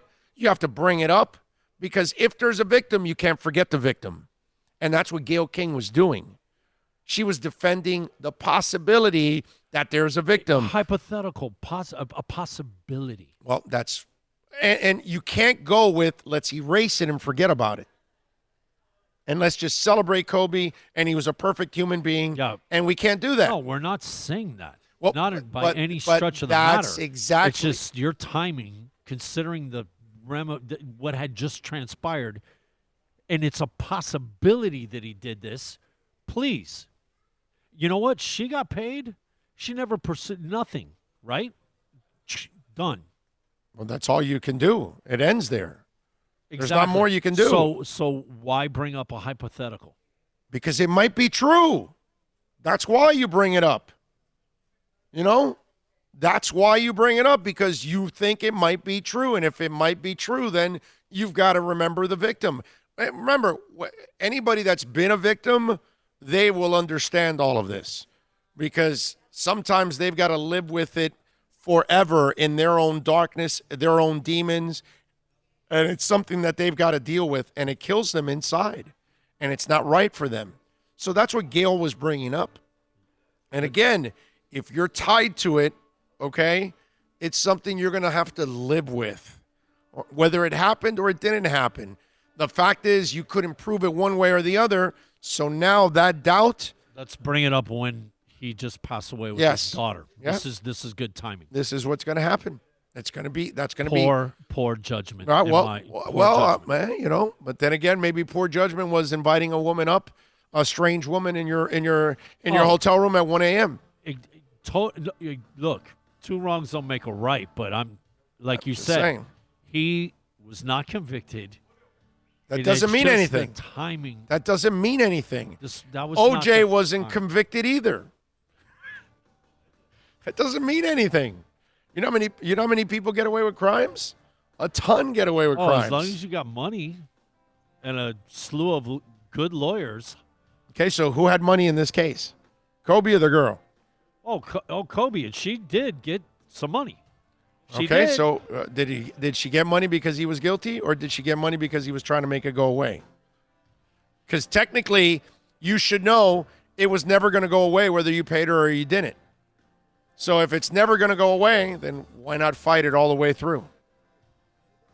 Why pay off? These are things that you have to think of, and you have to give the benefit of the doubt here because you don't know. None of us were there that night. I have my own theories about that and about Mike Tyson, but that doesn't matter. And we have to be objective about it. So it's something they're going to have to live with. All right, let's take a quick break. Hour number 3 is next from Toyota of Hollywood.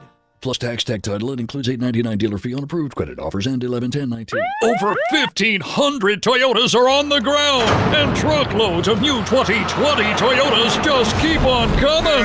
To eliminate all 2019 models, Toyota of Hollywood is holding the ultimate 2019 model year changeover event. Make us an offer, any offer, and you can buy a Toyota at up to 50% less than their original MSRP when new and used. 50% less. A pre-owned 2019 RAV4, not $30,000, $19,775. A pre-owned 2019 Camry LE, not $26,000, $17,775. A pre-owned 2019 Corolla LE, not $22,000, $12,775. Pay up to 50% less at Toyota of Hollywood, the #1 volume Toyota dealer, based on total retail sales of new Toyotas in the Southeast region for 2014 to 2018 per SET, on 441 between Hollywood Boulevard and Sheridan Street. Open till midnight.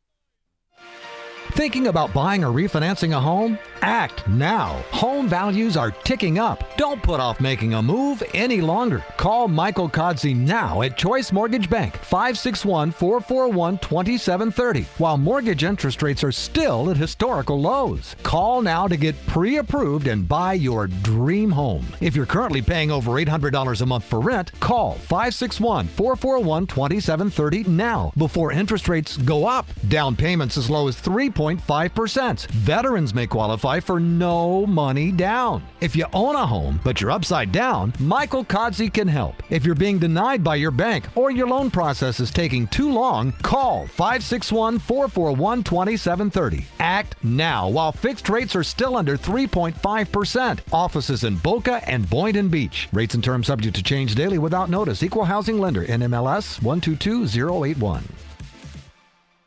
No one expects to get into a crash, but I expect you to go to accidentlawfirm.com if you do. Make sure when hiring a driver, you go through a rideshare app so that you can be covered by the insurance, which can be up to $1 million whether you're a passenger or a driver. In other words, don't try to save a few bucks by paying cash instead of going through the app. I'm attorney Bobby Nunez from Nunez Law in Miami, and we're here to help you through the process. Go to accidentlawfirm.com for a free consultation from me, Bobby Nunez. That's accidentlawfirm.com. The world's biggest band is coming twice. Metallica. Headlining the Welcome to Rockville Music Festival. 2 different nights, 2 different sets. The weekend of May 8th through the 10th. Go to welcometorockvillefestival.com for all information. Get your tickets on sale right now. The one, the only Metallica. Go to welcometorockvillefestival.com.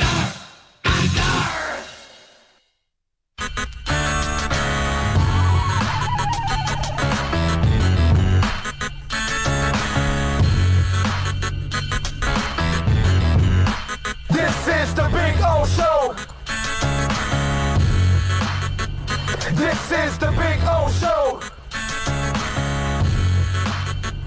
This is the Big O Show. All righty, welcome back. We take you, of course, till about 3. Andre Fernandez is going to join us at 2:30. We'll have a little fun with Andre. We'll talk all things Miami Heat, as yesterday they lost to the Utah Jazz, to Donovan Mitchell, Bogdanovich, Gobert, and the boys, as they lost 116-111.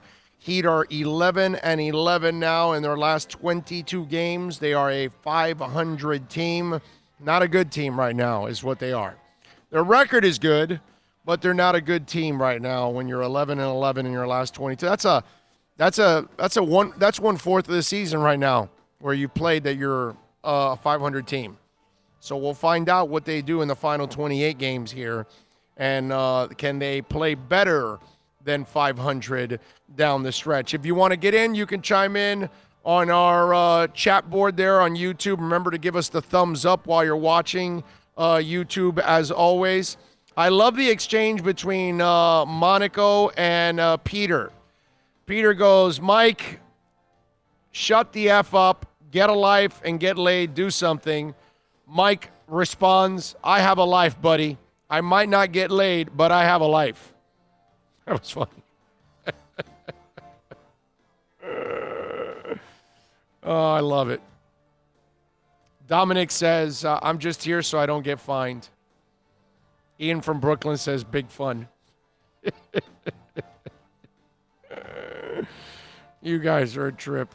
Just love. Let's have love on the YouTube chat board, please. Okay? All hugs and kisses here on the YouTube chat board.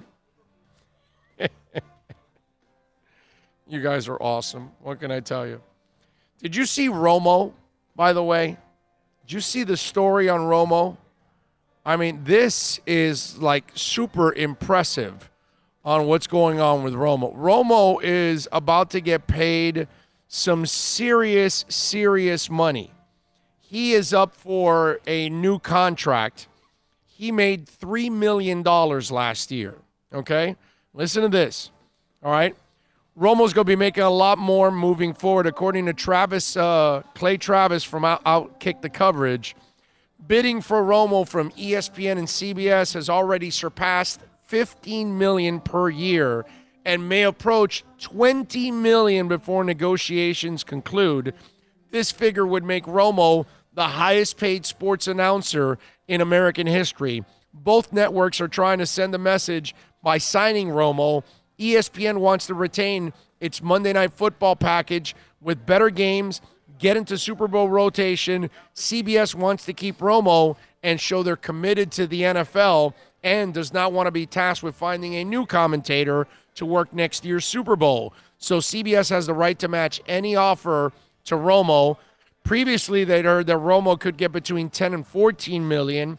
If this report is correct now, he is going to the stratosphere now. They're going to pay Tony Romo $15 to $20 million to call games. I mean, they're paying him low quarterback money for a guy that couldn't get it done as a quarterback. It's amazing. I mean, $15 to $20 million to call games, to tell us what's going to, and he does. I mean, he's awesome. He does a great job because he tells you exactly what's going to happen in the game. And there is nobody better right now.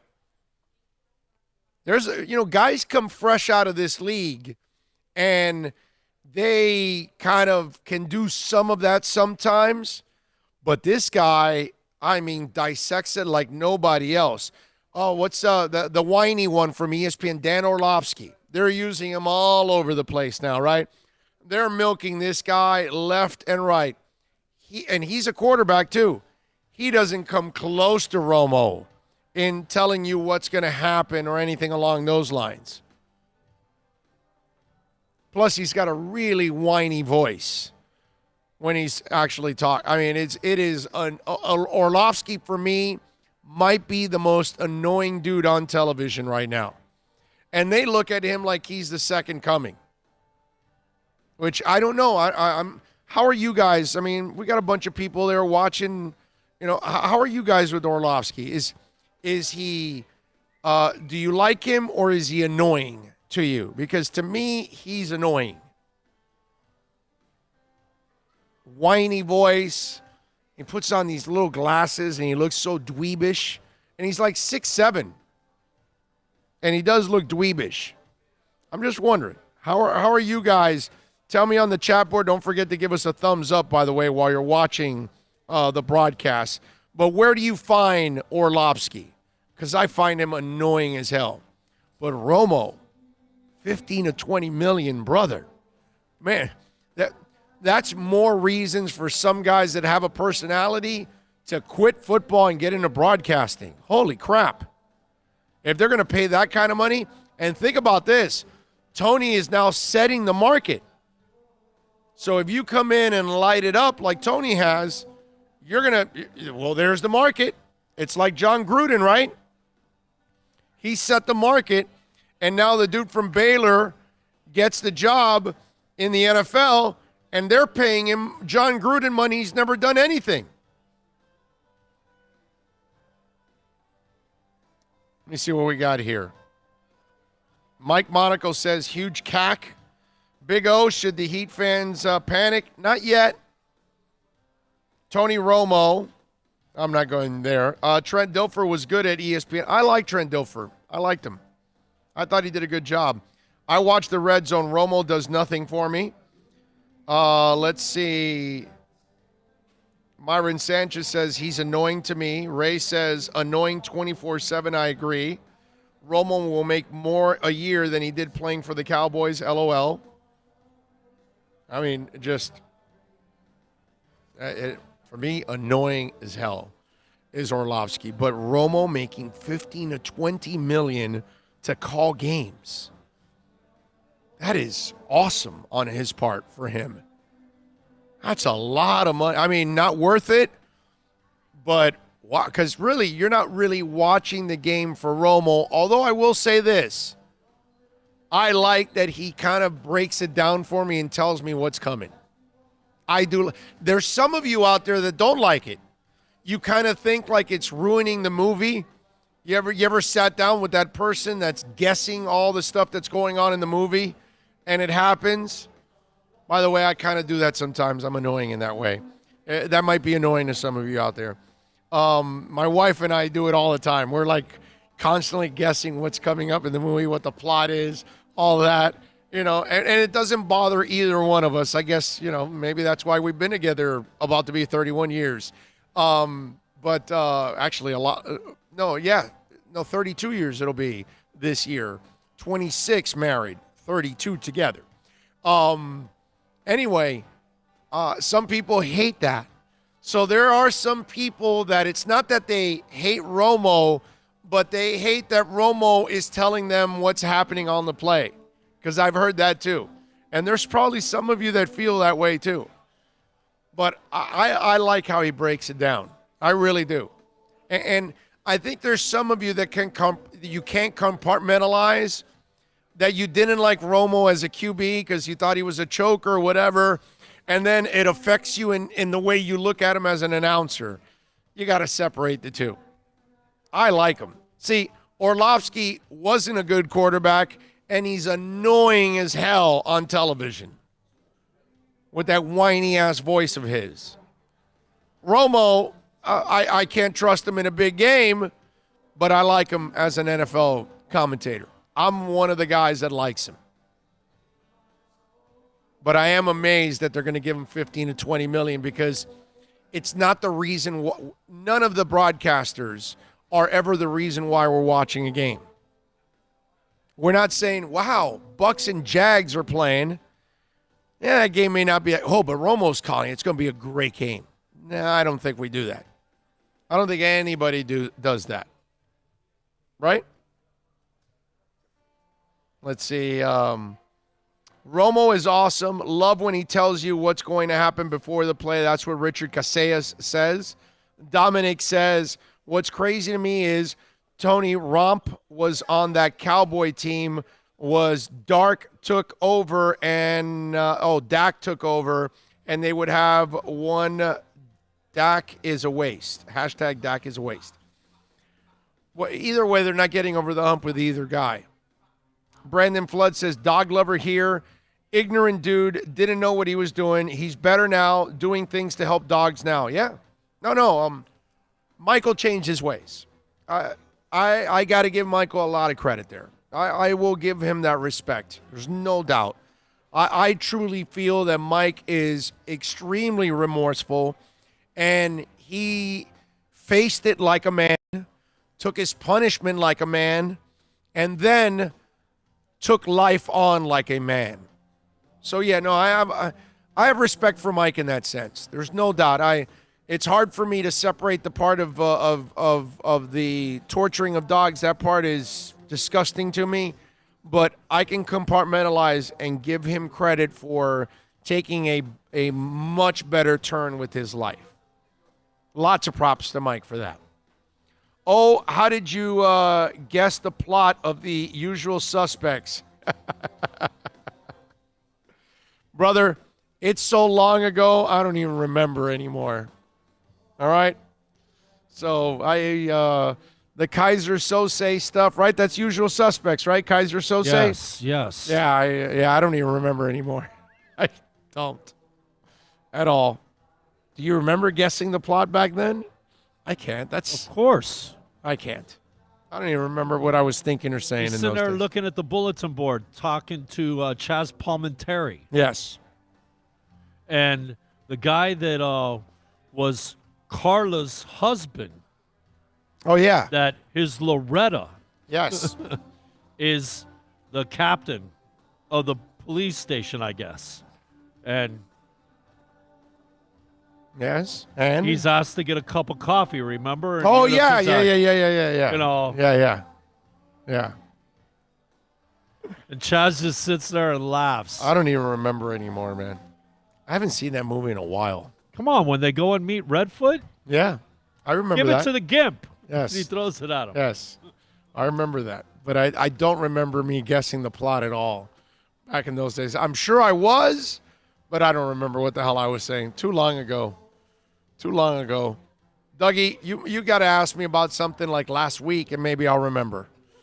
All right, so this guy asked me, like, hey, in the last hour, what'd you think about this? Now, I don't remember. What did I say? It's just like, and that was the last hour. And it's like, okay, what did I say? Because I'm No, just, it was actually like 10 or 15 minutes prior to the last half hour. yeah, I don't even remember sometimes. It's like, okay, wait a minute. What did I say? So, yeah, it's Just keep rambling, man. You're doing great.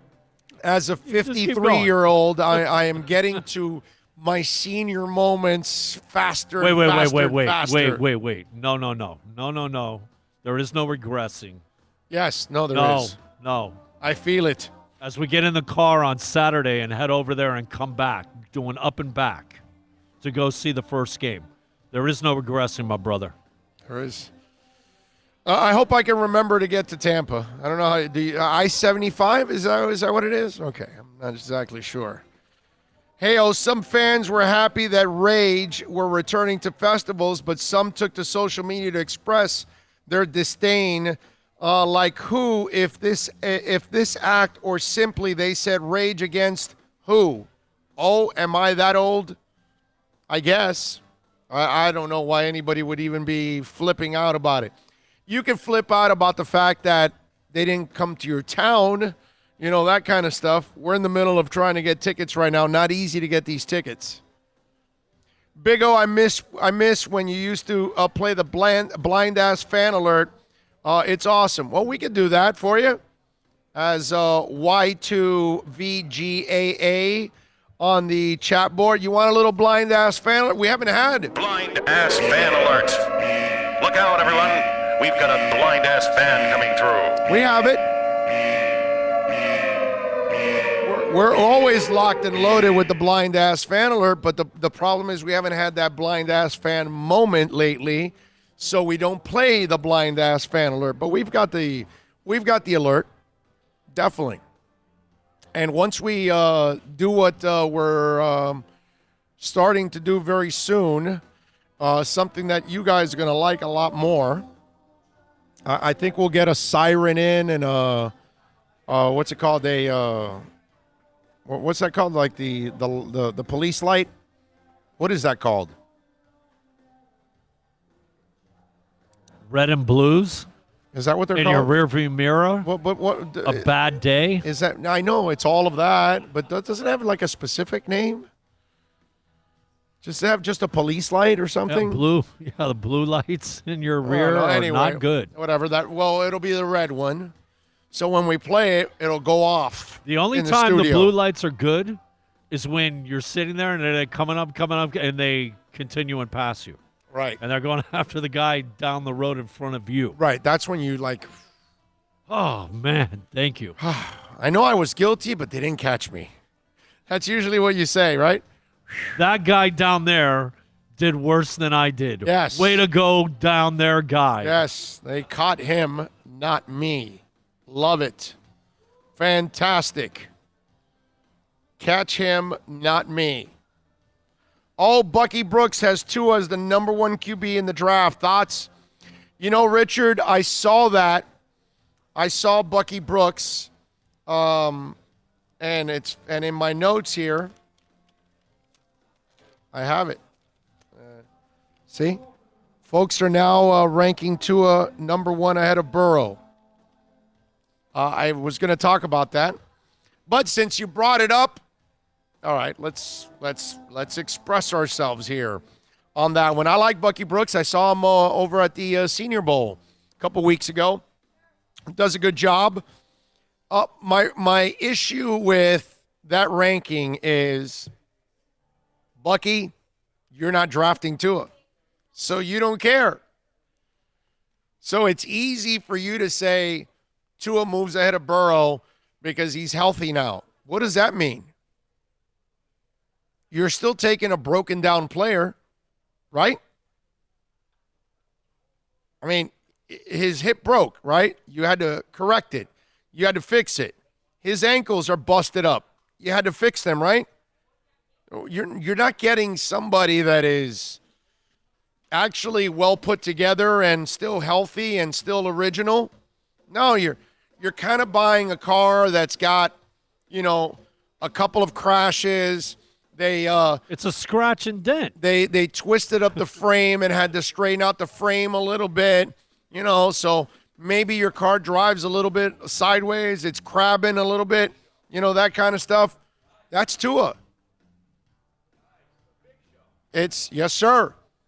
And it's one of those things where you're drafting a guy that is broken.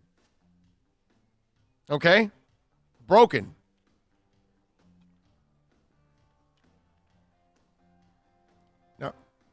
Now, I love this. That's cool. He's play. I like it. Oh, that is good stuff. But anyway, with Tua, it's ridiculous. What can I tell you? I know he's an excellent passer. I love him as a passer. I am wowed as much as anybody with his passing skills. The kid is accurate. He can lead receivers. Ball placement is exceptional. It's why we like him in at the next level.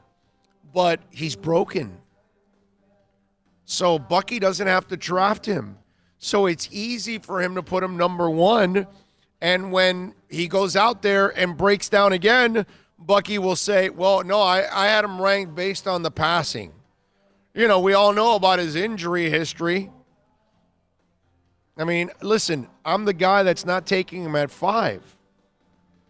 Remember, you got to know my answer for all of this already. I don't care if Bucky Brooks puts him at number 1. I don't care if Mel Kiper grows more hair and gets his full hair back and is not, puffing it up and trying to hide those spots, and all of a sudden he says, Tua is God. Tua's broken down. Tua will break down again. That's the other thing. I love the people that think, well, because he has all these operations, all these surgeries, am I supposed to lower him in his rankings here? Yes, you are. Am I supposed to think that it's going to continue? Yes, you are. Because most of the time, the guys that are injury prone stay injury prone. What are you going to do? Right? I mean, Devontae Parker had a couple of injuries in college. He then has continued to have injuries in the NFL for the first 4 years of his career. It took the 5th year, and he still had some injuries in the 5th year, to kind of stay on the field and have a great year. But the injuries continued. Yatil Green, injured all the time in college, injured all the time in the NFL. It was over. What was that? What's the name of that running back for Clemson a couple of years ago? Really talented kid. Buffalo took him. And it's with an S. He had injuries in college. He continued to have injuries in the NFL. He was fragile. Oh, what's his name? Come on, help me out on the chat board there. Somebody help me out. Anyway, but these are things that it's Jay Ajayi was an injury-prone player. And those things have kind of, hung around, and the knee was already beaten down by the time it got to the NFL.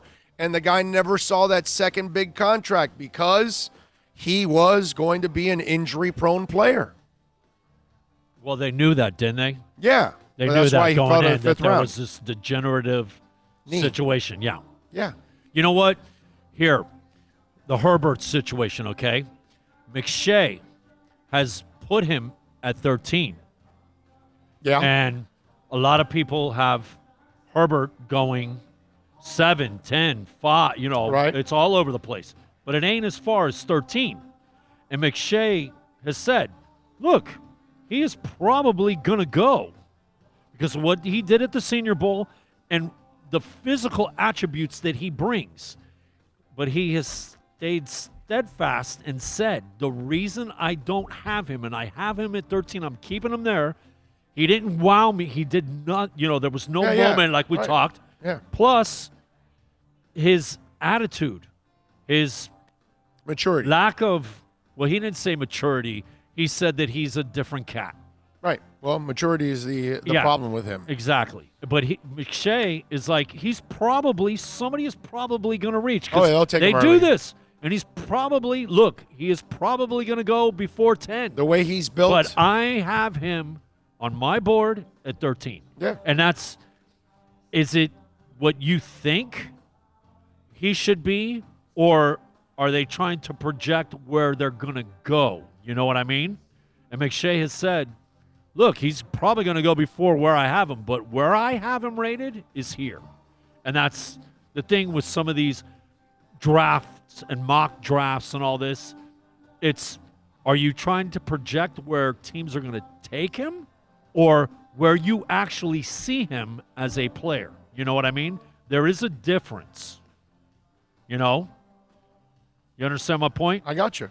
And it's like, until you actually sit there and talk to the person who we throw all these people out. Oh, this one has them project, and people have us moving up to draft Tua at 3. Right. Are they trading up to go get an injury guy? But they don't have to do that. So that's why Exactly. they don't care, because when they're see, the problem that's going to happen is that a lot of you out there that say trade up for Tua, when he breaks down, you're then going to say, oh, well, the Dolphins are idiots. But then you were saying to trade up. You can't have it both ways. You're so desperate for a quarterback that you'll take him. But then when he breaks down, and you know in the back of your mind that he breaks down all the time, you're going to act surprised or you're going to rip the Dolphins. That's the part. And there's a bunch of phonies out there that are going to do that. And to me, again, it's nice that Bucky Brooks has him ranked up and all that good stuff. It means nothing to me. The guy's injury prone. I wouldn't draft him at all. Okay? If I draft him, it would be late first, second round. He's not going to go there. He's going to go in the top 5. He's going to go early in the draft. Somebody's going to trade up for him because, again, we're a quarterback-starved league. So they're going to take him, and they're going to pray that he can stay healthy. We'll see. Look, we'll see. My other team, I love my Dolphins. I love my Bears. I'm going to say this. Think about this. If the Bears do not give up the draft picks they gave up to San Francisco to move up one spot to get Trubisky, and they sit where they're at and they have those picks and they're able to get Patrick Mahomes that gets drafted 8 spots after they moved to 2. They were at 3. They moved to 2. Mahomes gets drafted at 10. The Bears have more picks in the first and second round the last couple of years, and they have Patrick Mahomes. I think the Bears just won the Super Bowl, right? Maybe. Yeah. Right? Yeah. It's the Definitely. same offense. It's Yeah. That's the same offense. Yeah. I just This moving up and throwing away, man, I gotta tell you what we've accumulated, those 14, we need to stay steadfast and do not give up any of those 14 to move up anywhere. Let players come to you. There's plenty of them, Don't. All right, let's take a quick break. We're coming to you live from Toyota of Hollywood, 1841 North State Road 7. We'll be out here till 3 o'clock. come on by and say hi. Damn it. Come on by and say hi. We'll take a break. Back with more right here on The Big O Show. Plus tax, tech title. It includes $8.99 dealer fee on approved credit. Offers end 11/10/19. Over 1,500 Toyotas are on the ground, and truckloads of new 2020 Toyotas just keep on coming.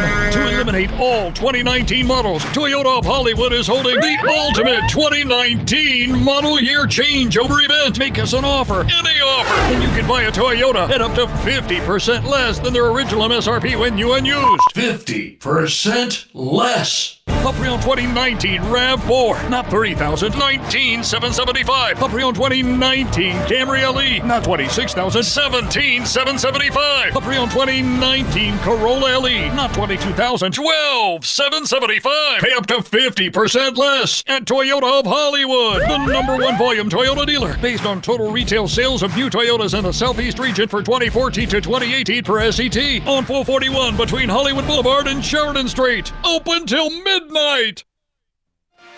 Thinking about buying or refinancing a home? Act now. Home values are ticking up. Don't put off making a move any longer. Call Michael Kodsey now at Choice Mortgage Bank, 561-441-2730, while mortgage interest rates are still at historical lows. Call now to get pre-approved and buy your dream home. If you're currently paying over $800 a month for rent, call 561-441-2730 now before interest rates go up. Down payments as low as 3.5%. Veterans may qualify for no money down. If you own a home, but you're upside down, Michael Kodsey can help. If you're being denied by your bank or your loan process is taking too long, call 561-441-2730. Act now while fixed rates are still under 3.5%. Offices in Boca and Boynton Beach. Rates and terms subject to change daily without notice. Equal housing lender. NMLS 122081. No one expects to get into a crash, but I expect you to go to accidentlawfirm.com if you do. Make sure when hiring a driver, you go through a rideshare app so that you can be covered by the insurance, which can be up to $1 million whether you're a passenger or a driver. In other words, don't try to save a few bucks by paying cash instead of going through the app. I'm attorney Bobby Nunez from Nunez Law in Miami, and we're here to help you through the process. Go to accidentlawfirm.com for a free consultation from me, Bobby Nunez. That's accidentlawfirm.com. America's safest and best-selling compact luxury SUV is at Acura of Pembroke Pines, and this is how we do it. RDX, $339 a month at Acura of Pembroke Pines, the #1 volume Acura dealer. The world's biggest band is coming twice. Metallica. Headlining the Welcome to Rockville Music Festival. 2 different nights, 2 different sets. The weekend of May 8th through the 10th. Go to welcometorocvillefestival.com for all information. Get your tickets on sale right now. The one, the only Metallica. Go to welcometorocvillefestival.com.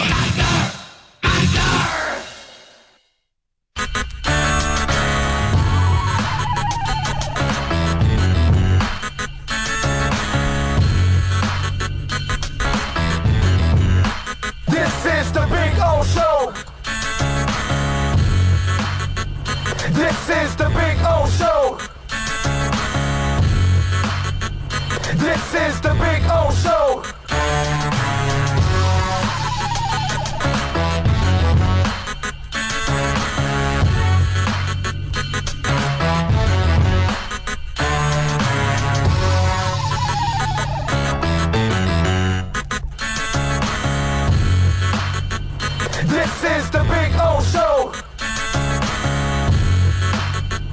This is the Big O Show.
This is the Big O Show. This is the Big O Show.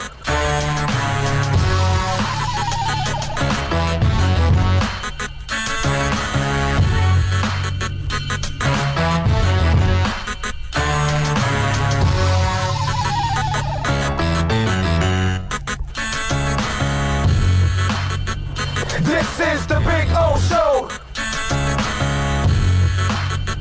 This is the Big O Show.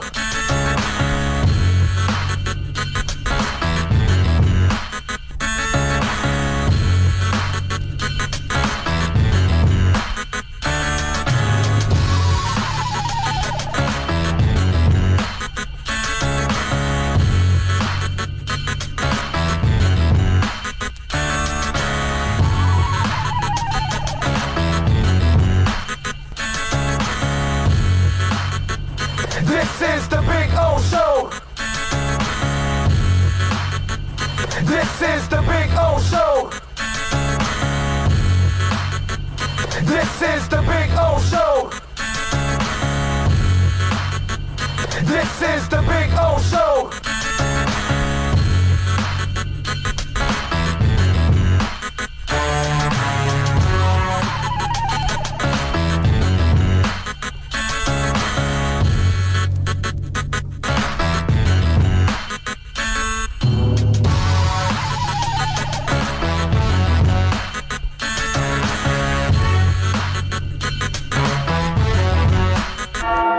The world's biggest band is coming twice. Metallica. Headlining the Welcome to Rockville Music Festival. 2 different nights, 2 different sets. The weekend of May 8th through the 10th. Go to welcometorockvillefestival.com for all information. Get your tickets on sale right now. The one, the only Metallica. Go to welcometorockvillefestival.com.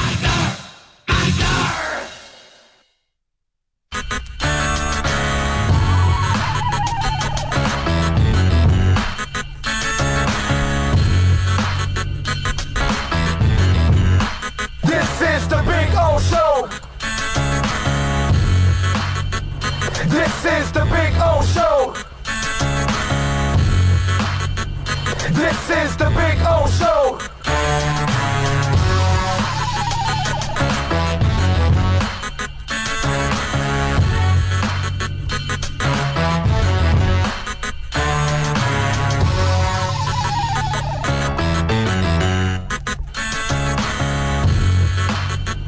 This is the Big O Show. This is the Big O Show. This is the Big O Show. We are back. This is the Big O Show. Back. We are back here at Toyota of Hollywood. We will take you till 3 o'clock. If you want to get in on the accidentlawfirm.com text line, it's really simple, 786-322-1105. That's 786-322-1105. If you want to get in on the accidentlawfirm.com text line, you can also reach out to us on Twitter at Big O Show, and of course here on the YouTube chat board is another way that you can always reach out to us. Let me see what we got here on it. I believe if the Dolphins draft Tua, it will be a huge mistake. The guy is super accurate. Let's see. John says, stay good, man. Believe, and we will all see each other again. Okay. User Tom says, I feel like the Bengals will pass up on Burrow and pick up Tua just like the Browns did with Mayfield. I mean, they would be stupid enough to do something like that, but I doubt it. They're going to take the Ohio kid. You can't take the injury-prone guy, but hey, man, whatever. I would package Xavier Howard Rosen on our 18th pick to move up to number 1. Yeah, no, of course, because the Bengals are going to take that. I am so sure Tua is my quarterback, but this ball joint account month from now, not so much. The 2 hairline fractures, Big O, I cannot say the ball joint gives him a chance. I can just tell you that his body doesn't give him a chance, Sharif. Peter says, this is the man. Burrow goes to Cincy, and he's done. Yep, he is. Montel Sutton, what's up, Big O? Happy Thursday, bro. Thank you. Appreciate you all tuning in. Gorilla J. Walker is chiming in. And Sharif West, possibly degenerative crack in the pelvis, thus knocks 5 to 9 years off a QB. You want for 15. Listen, forget, I'm not worried if it's degenerative or not, which I know it's an issue, but I just worry about just durability overall. He breaks down left and right, his ankles, whatever. His body is not made for, look, the body overall is not made for football. His body, forget it. It's even worse. It really is. Did you guys see what happened to Jeremy Roenick? Now, that's a hell of a story. Do you have the soundbite there from Jeremy Roenick? Can you pull it up for me, please? Jeremy Roenick? Oh, you didn't check your email? Okay. All right. Well, anyway, Jeremy Roenick was, he had this comment and was talking about a threesome that he possibly had or that he was going to have, that it was kind of a joke with one of his coworkers and his wife. And so he was explaining the threesome story to his, in a podcast to somebody. And so then you got it? All right, let's play it. Go for it. I was the king of Portugal. No. Seriously, I swear to God. I heard it's phenomenal over Bro, there. when you walk into every place and you have 2 blonde bombshells on each side and nobody, I'm telling you, your chest pops out a lot more. Because they don't even know who they are over there. So they're just like, who's this random guy with 2 women? Who's that guy? That guy must be somebody. I'm like, that guy's a boss. Yes. I was like, damn right. So I walk in. And it was so funny. I was in the pool. We were in the pool one day in Portugal. And we're down the Algarve. And we're at a nice little hotel, beautiful resort. And it's a small little pool. And I'm swimming with my wife and Catherine, and they got their bikinis on. They look fucking smoking, right? This is a kid show, JR. Be careful. Yeah, for coworker. Yeah. Ass and boobs everywhere. It's great. It's great. By the way, if you're going to go with 2 blondes, go someplace like in the summer where the pool is happening. Catherine, awesome co-worker. Catherine's great. She's like your daughter. Yeah, but I tell you a story. So all of a sudden, this older lady was sitting there with her husband. And she's staring at us the whole time. She's like, can I get in? Staring at us the whole time.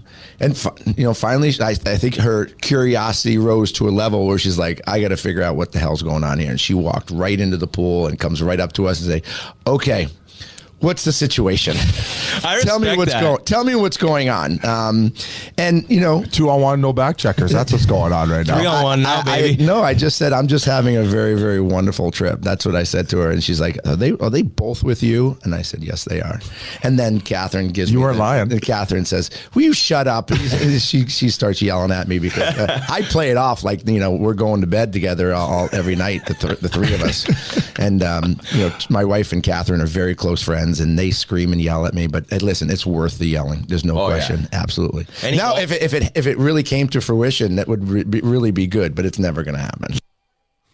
So, they end up suspending Roenick for all of this, right? For his joke, because Catherine works for the network just like he does. So they made an announcement. And he was suspended indefinitely by NBC for inappropriate and sexual comments about both Tappan and Sharp. It was left that way for about a month and a half leading up to his announcement yesterday. NBC suspends Roenick after talking about having a threesome with his wife and a coworker on Spittin' Chicklets podcast. Roenick thrives on offering controversial opinions and unfiltered thoughts and all that good stuff. So Roenick obviously came out and called it a joke that, you know, he was having some fun with it, but he was disappointed and angry that his joke cost him now his job, because a month and a half later, they have now fired him over those comments. And you go from suspension to firing. And look, it's kind of a funny story, right? And it's something you might be able to get away with if you're just the average person. And that's not to say that Jeremy Roenick is not an average person. He's an average person like the rest of us. But he isn't average in popularity. He isn't average because of his job. This guy's a former great hockey player.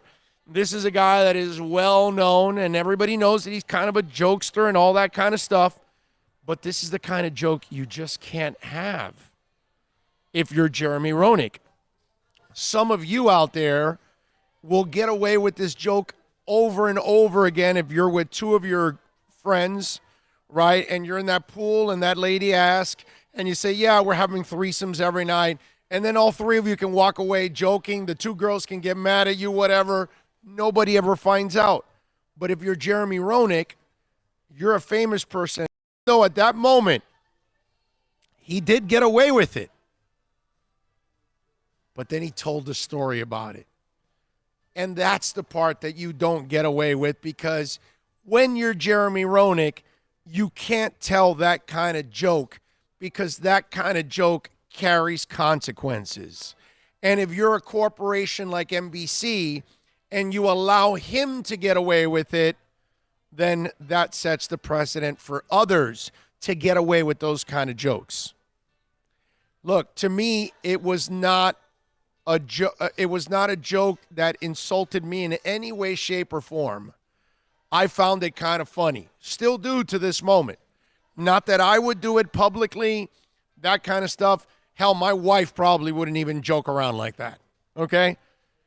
I mean, I don't know. Cuban women just don't do that kind of stuff. I'm just telling you.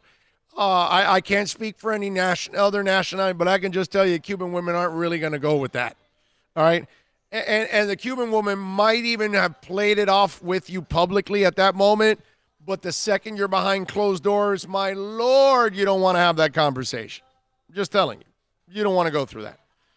But anyway, my point is, you got to be smarter than that if you're Jeremy Roenick, man.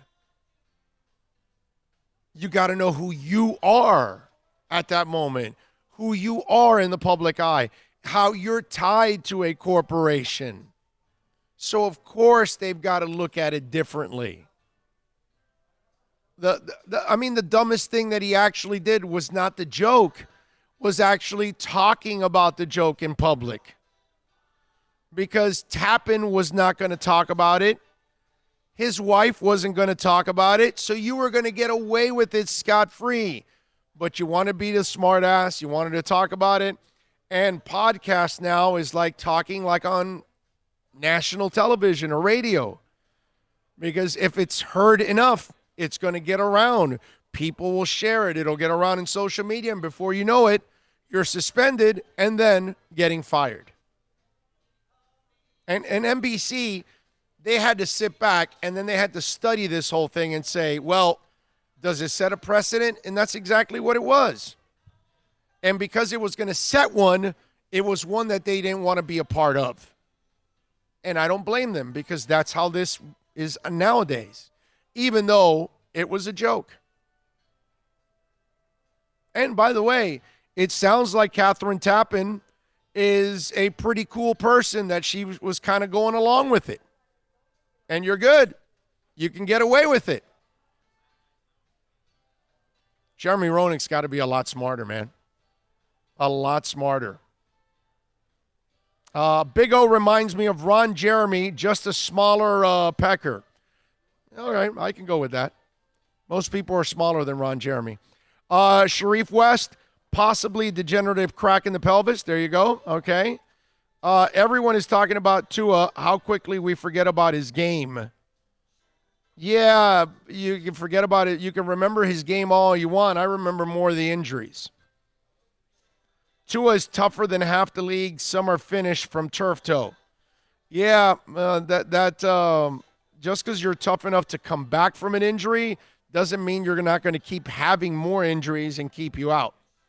Play Action 7 says, time will tell on Tua, but my opinion, he's going to be elite. Gorilla J. Walker says, oh, God. You ever scored and have a threesome? Never. Never had the threesome ever in my life. Never paid for it and never had it. Does it count if you paid for it? Like, it counts that you did it, but is it like the same kind of pleasure? Well, maybe it is kind of the same pleasure. Is it the same kind of accomplishment? Well, maybe it's the same kind of accomplishment. Is it the same kind of satisfaction? It's the same kind of satisfaction. I don't know. I don't know how to phrase that. I guess it counts too if you paid for it. All right, but in my case, I never paid for a threesome, never ever ran into the pleasure of a threesome. And I'm not going to, just because I'm married, I'm not going to lie about it. Okay? Every man dreams of the pleasure of having a threesome. Okay? So that's just, I get it. Those of you that are married, you're worried about pissing off your wife or whatever. Man, I'm just going to be honest. Okay? It is what it is. Guys think about it all the time. Peter says, you down with OPP? Yeah, you know me. Peter says, when's the gambling segment? Yes, it is the same, payment or not. We'll have a gambling segment tomorrow, by the way, on the show. Okay? Tomorrow we'll have our gambling segment, and we'll have a little fun with that one. Okay? With Steve Calabro. And who knows, maybe we'll do something else also on the program. You never know. All right, let's do this. Let's take a quick break. Let's get ready for hour number 4 on the program. This is amazing already. We've talked 3 hours. Let's talk about Choice Mortgage Bank, because Michael Kotze and the great people at Choice Mortgage Bank, they can still get you into fixed mortgage rates. State rates under 3.5%. Call them right now, 561-441-2730. They do it all. What you're going to love about Michael Kotze is he outworks everybody. All right? Polite, answers all your questions, has got the patience, understands that this is a difficult situation. You're trying to buy a home. You're trying to get out of a bad deal. Whatever it is, you're trying to stop dealing with those current mortgage companies or banks. Call Michael Kotze, your one-stop shop. 561-441-2730 for Choice Mortgage Bank. America's safest and best-selling compact luxury SUV is at Acura of Pembroke Pines, and this is how we do it. RDX, $339 a month at Acura of Pembroke Pines, the #1 volume Acura dealer. No one expects to get into a crash, but I expect you to go to accidentlawfirm.com if you do. Make sure when hiring a driver, you go through a rideshare app so that you can be covered by the insurance, which can be up to $1 million, whether you're a passenger or a driver. In other words, don't try to save a few bucks by paying cash instead of going through the app. I'm attorney Bobby Nunez from Nunez Law in Miami, and we're here to help you through the process. Go to accidentlawfirm.com for a free consultation from me, Bobby Nunez. That's accidentlawfirm.com. Thinking about buying or refinancing a home? Act now. Home values are ticking up. Don't put off making a move any longer. Call Michael Kotze now at Choice Mortgage Bank, 561-441-2730, while mortgage interest rates are still at historical lows. Call now to get pre-approved and buy your dream home. If you're currently paying over $800 a month for rent, call 561-441-2730 now before interest rates go up. Down payments as low as 3.5%. Veterans may qualify for no money down. If you own a home, but you're upside down, Michael Kotze can help. If you're being denied by your bank or your loan process is taking too long, call 561-441-2730. Act now while fixed rates are still under 3.5%. Offices in Boca and Boynton Beach. Rates and terms subject to change daily without notice. Equal housing lender. NMLS 122081. Plus tax, tech title. It includes $8.99 dealer fee on approved credit offers and 11/10/19. Over 1,500 Toyotas are on the ground, and truckloads of new 2020 Toyotas just keep on coming. To eliminate all 2019 models, Toyota of Hollywood is holding the ultimate 2019 model year changeover event. Make us an offer, any offer, and you can buy a Toyota at up to 50% less than their original MSRP when new and used. 50% less. A pre-owned 2019 RAV4, not $30,000, $19,775. A pre-owned 2019 Camry LE, not $26,000, $17,775. A pre-owned 2019 Corolla LE, not $22,000, $12,775. Pay up to 50% less at Toyota of Hollywood, the #1 volume Toyota dealer, based on total retail sales of new Toyotas in the Southeast region for 2014 to 2018 per SET, on 441 between Hollywood Boulevard and Sheridan Street. Open till midnight. The world's biggest band is coming twice. Metallica. Headlining the Welcome to Rockville Music Festival. 2 different nights, 2 different sets. The weekend of May 8th through the 10th. Go to welcomeToRockvilleFestival.com for all information. Get your tickets on sale right now. The one, the only Metallica. Go to welcomeToRockvilleFestival.com.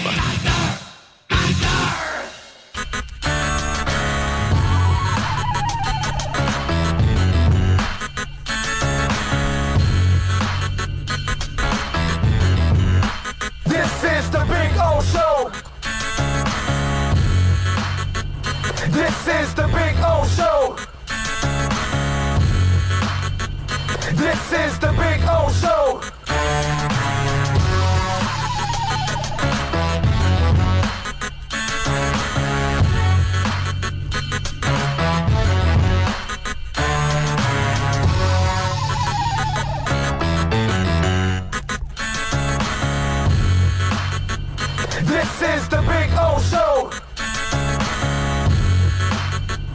This is the Big O Show.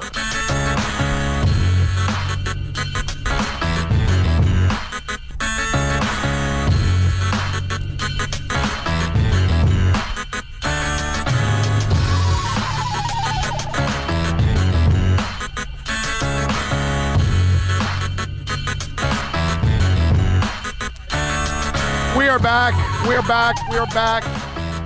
Boy, not easy to get Rage Against the Machine tickets, man. They are tough, brother. They are tough to get.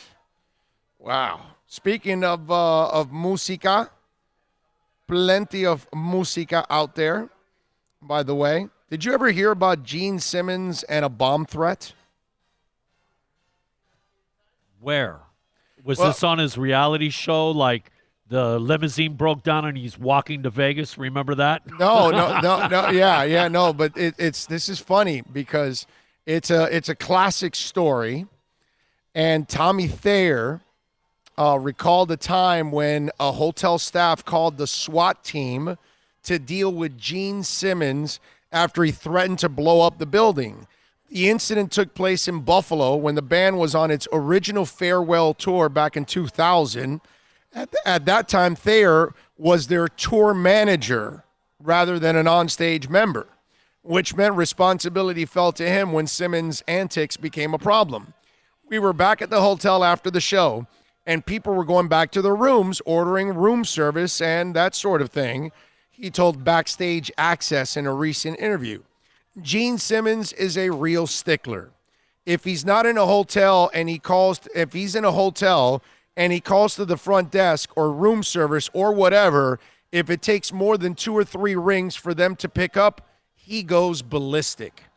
Thayer recalled a time when he was sitting in his room and the front desk receptionist calls and says, "We got a real problem.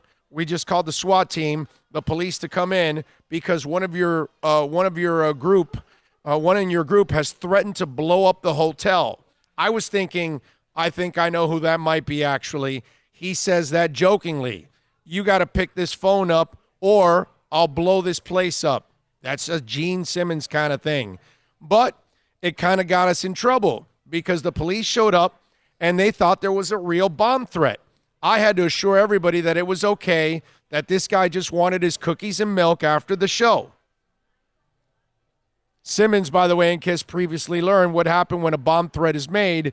In 86, their concert at Brown County Veterans Memorial Arena in Ashwaubenon, Wisconsin, I think that's how it's pronounced, I don't know, was evacuated after police received a call from a 16 to 18-year-old man. The caller reportedly said he was depressed about rock and roll and that he wanted to put a stop to it, adding that a device was set to go off at 7:40 p.m. Local cops cleared the arena around 7:20, sending 6,000 fans into a snowstorm. After the deadline came and went, the crowd was readmitted around 40 minutes later. The Green Bay Press-Gazette later reviewed the show, noting that if the bomb had gone off on last night's Kiss concert, would anyone have noticed? Hard to say. These are some pretty wild boys. There you go. So Gene Simmons and a bomb threat. Now, in today's world, he goes to jail. It said 2000.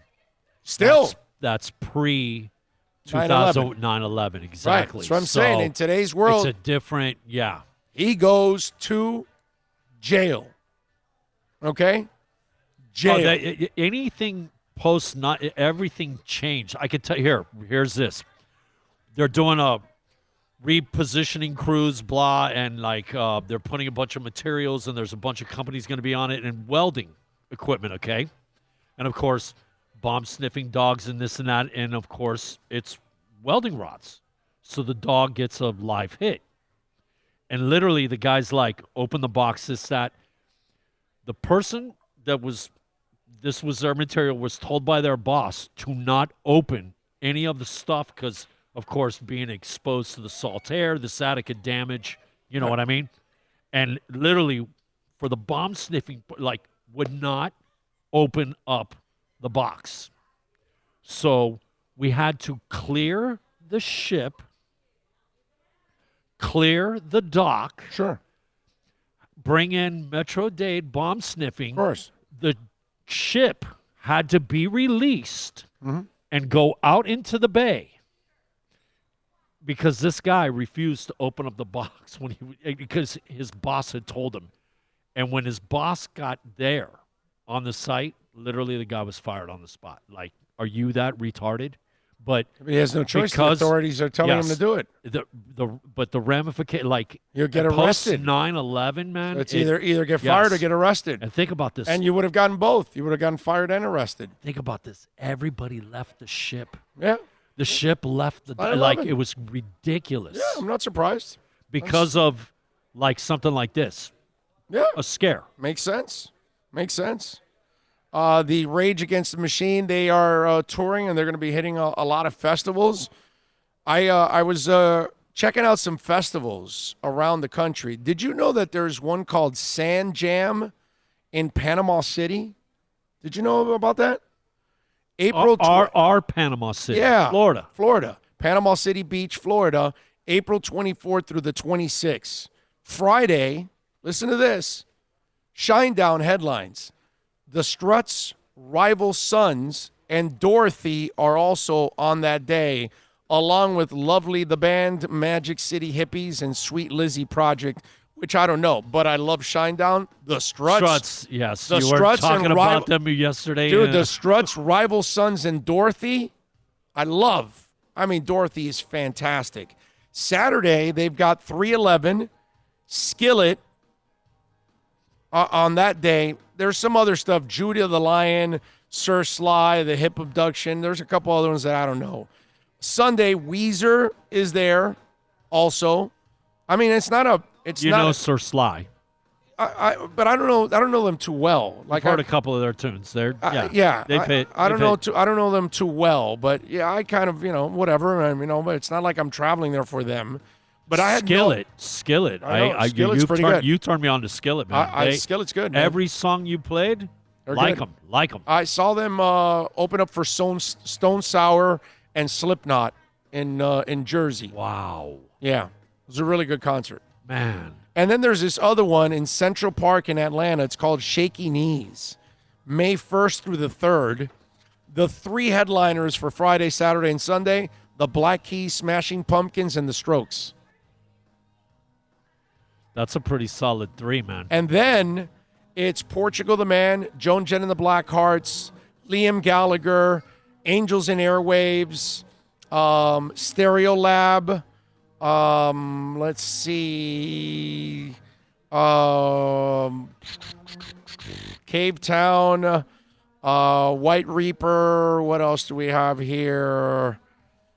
A couple of other ones. There's so many in this thing. Drive-by Truckers, all right. The Midnight. I mean, it's not too bad. It's got good headliners, and then decent Drive-by supporting acts. Truckers. Is that the one we saw in front Yes. of your Yeah. girl? Yeah. Lizzie? Yeah. They were pretty good. Look, They sounded you good. Said it. Look, you said it. There's nothing mesmerizing or nobody's blowing me away. But they sounded But it's good. solid. Yeah, they sounded good. Solid. They sounded good. They sounded good. But that's pretty good. Those are some pretty good festivals that I saw and I ran into yesterday. I thought that was actually pretty cool, especially the Sand Jam. I didn't know that Panama City had their own festival right there. Had no idea. Yeah, that's the first I'm hearing it. And usually, Panama City stuff, obviously, because of MTV. What's up, man? Yeah. It's happening. Somebody's asking me if I know the band Pulp. Myron's asking me. I don't know Pulp. Maybe I have. Maybe I've heard a song or two from them. But at least right now, at the moment, it doesn't jive. I don't know them. I don't know Pulp. And I was reading also this story, speaking of a little music news. Did you know that Ozzy Osbourne, he has Parkinson's, right? Just recently diagnosed, correct? No. That's what the story was initially. It was diagnosed in 2003. What? He's been hiding it, incredibly well. Yeah, Osbourne said he was diagnosed with Parkinson's in 03. Holy crap. Even What? though he made the condition public last month, he noted that he was well on his way back to full fitness, but he resumed his postponed farewell tour only and when he felt ready. He goes, I'm not dying from Parkinson's. I've been working with it most of my life. I've cheated death so many times. If tomorrow you read Ozzy Osbourne never woke up this morning, you wouldn't go, oh my God. You'd go, well, it finally caught up with him. And so he described himself as 75% back to normal, adding that physical therapy was significantly helping and that his medication can cause short-term memory loss. That's why when I saw him with Heaven and Hell, he had a what's that called that they use with the words that actors use. A prompter. A prompter. He had a prompter. Now, he didn't have a prompter when I saw him at Rockville, but he had a prompter with Heaven and Hell, with Iommi and all those guys. I had second row seats for that concert. I was right there, and I saw the prompter. I'm thinking of some of the And so concerts we've seen him, and you see him shaking kind of. Right. So And he must have his good days and his bad days because apparently that's how it goes with Parkinson's, I think, that in those early stages, you have your good days and your bad days. And I wonder if that was one of those bad days when I saw him with Heaven and Hell that he had the prompter. But then I see him at Rockville 2 years later. And no assistance. And there's nothing. You Flying know what I without mean? a net. Right. Even though he really only did, I think it was 55 minutes. They did like an hour and 20 minutes. But 15 minutes was Zakk Wylde doing 5 different Sabbath songs in a solo, and 10 minutes was the drum solo. So it was like Ozzy really wasn't, he really didn't do the whole hour and a half. You know what I'm saying? Who was playing drums that day? Was it one of the Apieces or Bill Ward was still with them? No, definitely not Ward. No. I think it might have been an Apiece. Okay. I have to look back. Benny or Carmine? I have to look back, man. I'm not sure if it was an Apiece. I don't remember now. But Zakk definitely was the center of the show. Oh, yeah. Really, you know what I mean? I've seen Ozzy so many times. No, that's what. Look, like the show that he's going to be doing here in May, right? Yeah. Everybody's talking about the fact you're going to get to see Zakk. Right. Yeah. Definitely. Yeah. Zakk puts on a show, man. Zach alone is worth the entrance. But I did not know until I read that story yesterday. 2003, He's been 17 years. Yeah. Usually, Parkinson's is the kind of thing that once it starts to get you, right? It like diabetes. You don't go the other way. No. You only go further down the path. Yeah. You don't go backward and regress back to where you were. Yeah. No. And Yeah, the no. fact that he's Sad. had it for 17 years. Wow. Wow. Him and Keith Richards, Yes. bro. How? Those guys are wow. I mean, we are talking about the guy. All that's- the toxins and nasty stuff has keep the other things at bay in some capacity. I got to think, right? Somehow or another, man. But wow, that's amazing stuff. Let's see. Parkinson's for 17 years, man. Yep. Sharif West says, my free agents, after good study, Dolphins are $89 million under the cap before cuts in March 1st free agency. Jack Conklin guards Fowler, edge rusher, draft 2 each in the draft after free agency. There you go. Sharif's got it all figured out. I would take that, 1 year of Tua owning the league and him retiring early. There you go. Go Gators. Draft Tua in the top 5 for 1 good year. Real smart, Sharif. Go Gators says, I love Skillet. Skillet's good, man. They're a really good band. I enjoyed the heck out of Skillet. I'm not going to say enjoyed the hell out of Skillet because I know they're a religious band, so I don't want to mess with them in that sense. But yes, they're really good, man. I want to say it's somewhere in the 10 to 12 area that you've turned me on to song-wise. Yeah. Every one of them, man. Oh, they good, got man. something going on. Yeah. I want Tansi you on camera. What? I want to see you on camera. Who do you want to see on camera, bro? What are you are you talking about, like somebody else? Or are you talking about like Bill, or what the hell are you talking about? Eminem can fill an arena. Okay. All right. I don't know what the hell. Is that? Oh, that's you saying it. Oh, okay. Now you're okay. So there we go. Okay, so you're freaking me out now saying this. Okay, now you're tripping me out here. Okay, I didn't realize that I had the listener right in front of me texting. That's awesome. Okay, You sabotaged the show. yeah, I'm like reading and I'm not putting one and one together, which is like awesome. Oh, any plans to have phone or video call in? Yes. There's even more than that coming.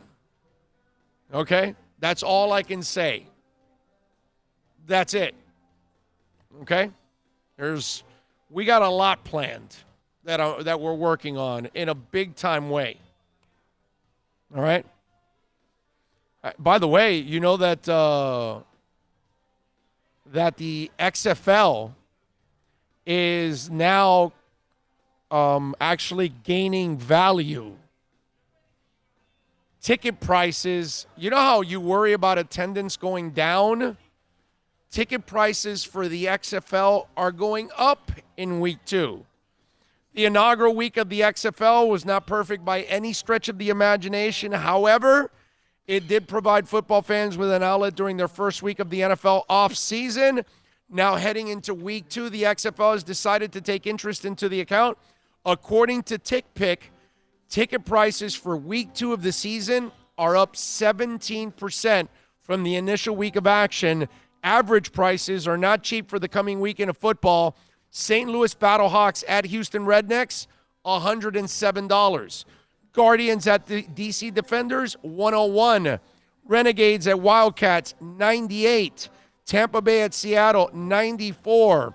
As it relates to the DC Defenders game, their prices are more expensive than what we saw with the NFL Redskins this past season. Overall, the 4 games on last week's slate drew a considerable audience. Meanwhile, the first game of the XFL reboot drew north of 3 million viewers on ABC.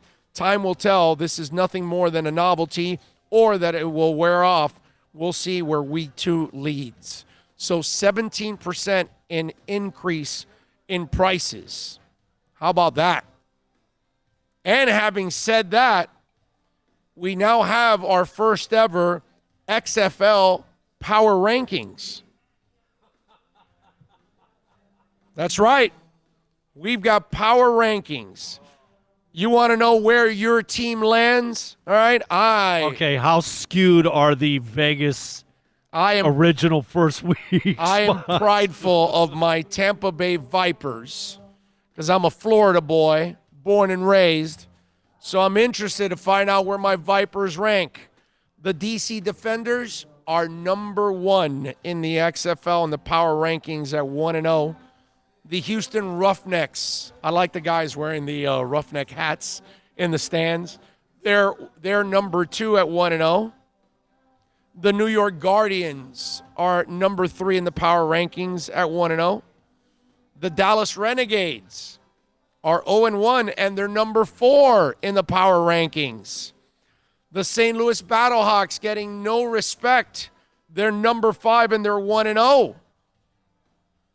Number 6, the Los Angeles Wildcats at 0-1. Josh Johnson, will he play this week?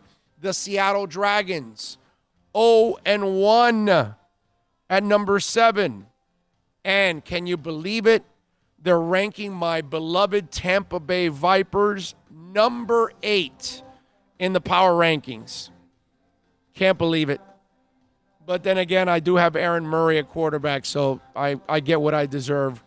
We'll see if Quentin Flowers can make a difference for my Tampa Bay Vipers. See, I haven't bought my Vipers jersey yet because I'm waiting to see which guy really wins the job, Aaron Murray or my boy here, Quentin Flowers. Just get a Tampa number 1, man. And then you don't have to worry about the player panning out or not. That's true. That's true. But I just feel like, it'd be so cool to have a Quentin Flowers Tampa Bay Vipers jersey.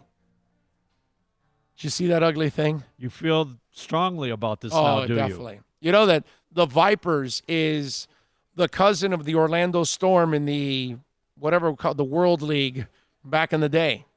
That they had those light green, it's the same thing. I don't know. You pointed it out to Jenna Lane. Seattle that night, right? Yeah, that's like Jenna Lane. Like that Jenna Lane, I told her, like all the Central Florida teams, when they have these teams, their football teams, whether it's Pewter or whether it's the Orlando Thunder or the Vipers, or they come up with these funky-ass colors. It's crazy, but they ranked my Vipers number 8. Damn. So, if I'm not mistaken, weren't they, as far as odds from Vegas, weren't they second? Is that right? Who? Tampa. Oh, I don't know. Yeah, I think they might have been, yes. They were like number 2, I think. Yeah, I think so.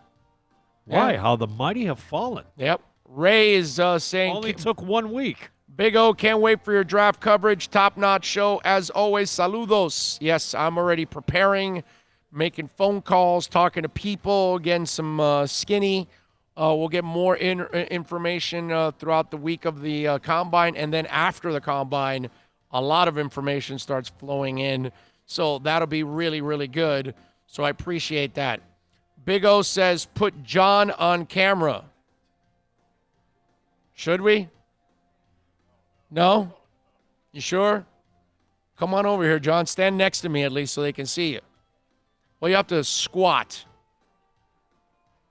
John came by to visit. There you go. Loyal listener, as always. Comes by to visit us. Gives us love over at Caneswear all the time. Brings us brownies. No, they're not that kind of brownies. Just regular, good old-fashioned brownies. I know that's where you guys were going. Not those kind of not to say that if you want to bring those brownies, we won't accept them now, okay? I mean, I'm kicking back at home, relaxing. You're divulging entirely too much information right now, sir. It's all right, But he brings us normal brownies. They're really good, by the way. Really, really good. Like you haven't brought them back again, by the way. Just gotta get that shot in, They were good. They were good. What do we have here on Edwards going from at 26 and Gordon in round 3? Take an edge rusher and tackle with the first 2 rounders. All right, Edward. Everybody's got their draft strategy. You know that there is no draft strategy until you're like actually in the draft, so you actually know which are the players off the board. It's hard to. I mean, I get it. Like in the first round, if you want to say, well, we'll take Tua at number 5 overall because there's a good chance he'll fall to 5 there. But when you start getting to 18 and 25 and 30 and 50, and you think what players are going to be there, it's going to be a little harder to kind of nail all that stuff down. This is John Rouse. Oh, it's always right. Yes. Yeah, like connecting the dots. Right. Bada bing. There's John Rouse right there. Yeah. So Rouse goes, hey, Pete, I'm here with Big O at Toyota. All right, John. Good to see you, John. All John asked was to make sure he gets into Tommy Rockers. He'll get in. Relax. He'll get in. You'll get in. Relax, John. You'll get in. You'll get in, my brother. Relax, John. You'll get in. You'll be there. You're a hardcore guy. You'll get your name in there. I'm looking forward to it. He actually, I got to make sure I get John Rouse in there. You know why? Because he's probably one of our most loyal listeners, comes by to visit us all the time. He goes to Caneswear. This is the first time he shows up at Toyota of Hollywood. Yes. But he always goes to, I think pretty much every month that we go by Caneswear. Every time. He stops by. He has stopped by, yes. Almost every time John ends up stopping by there. You know who does Caneswear. it? You know who does it but worry, talks dude, about it? You'll get in. You'll get in. Nico. Yeah, Nico stops by Nico too. talks about stuff. He stopped by twice. He actually was there for Marlins. I don't know if we're gonna get. I don't know if we're gonna get Nico to go to Vegas. Would be nice to get all of you out there to Vegas because we're gonna own Vegas and go to Tommy Rockers and hang out with us. I get it if you want to see the draft thing one time. Are you really gonna stand there all day in the sun?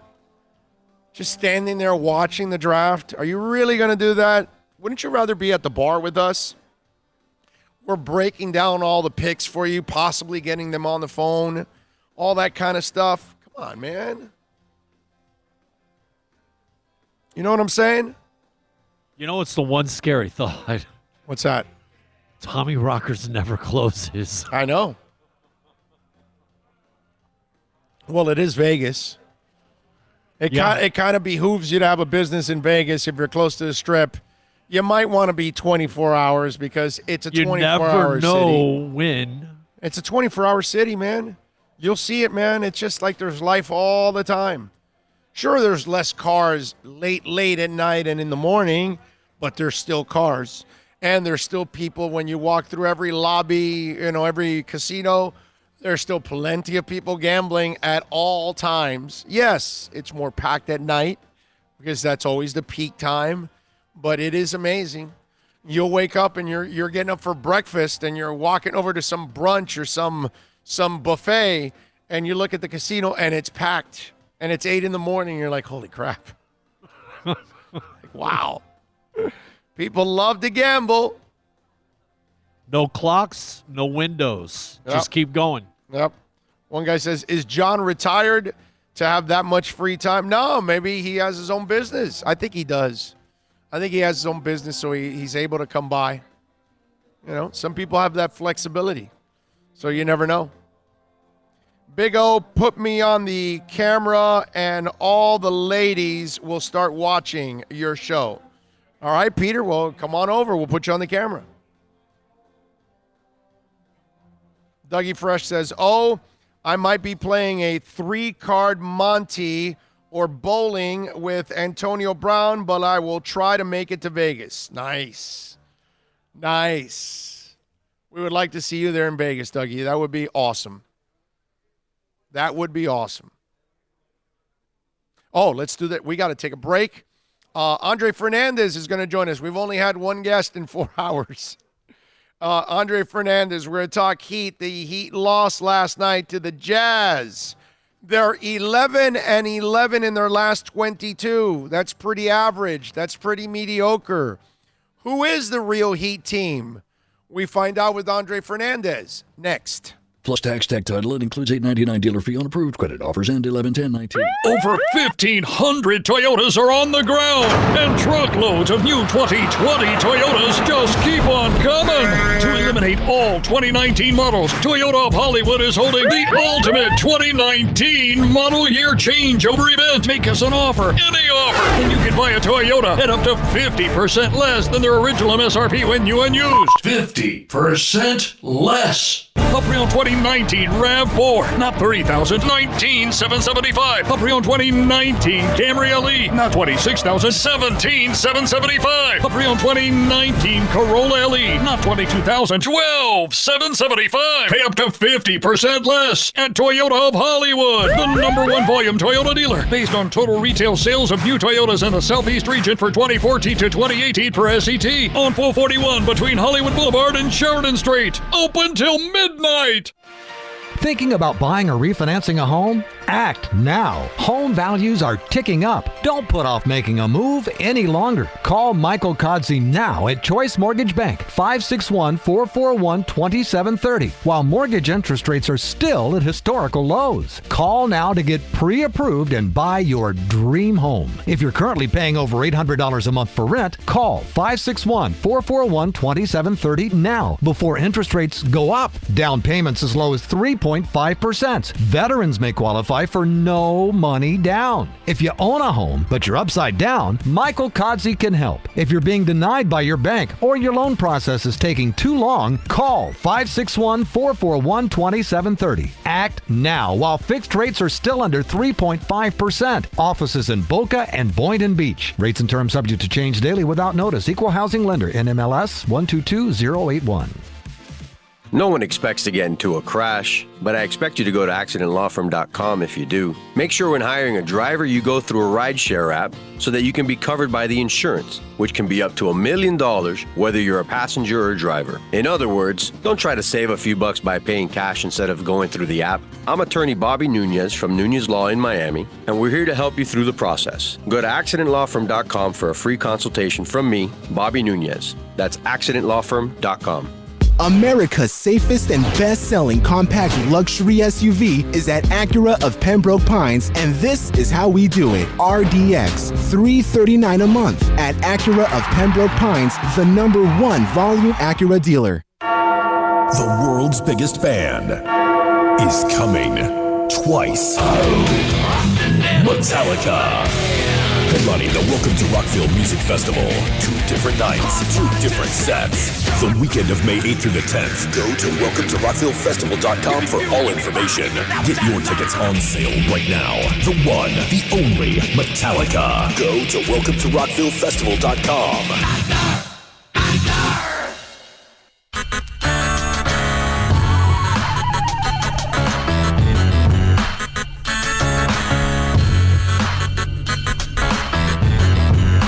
This is the Big O Show. This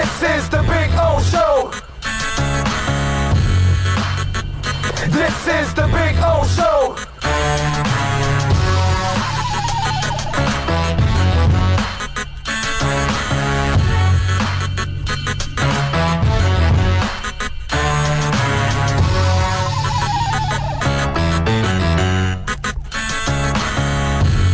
This is the Big O Show.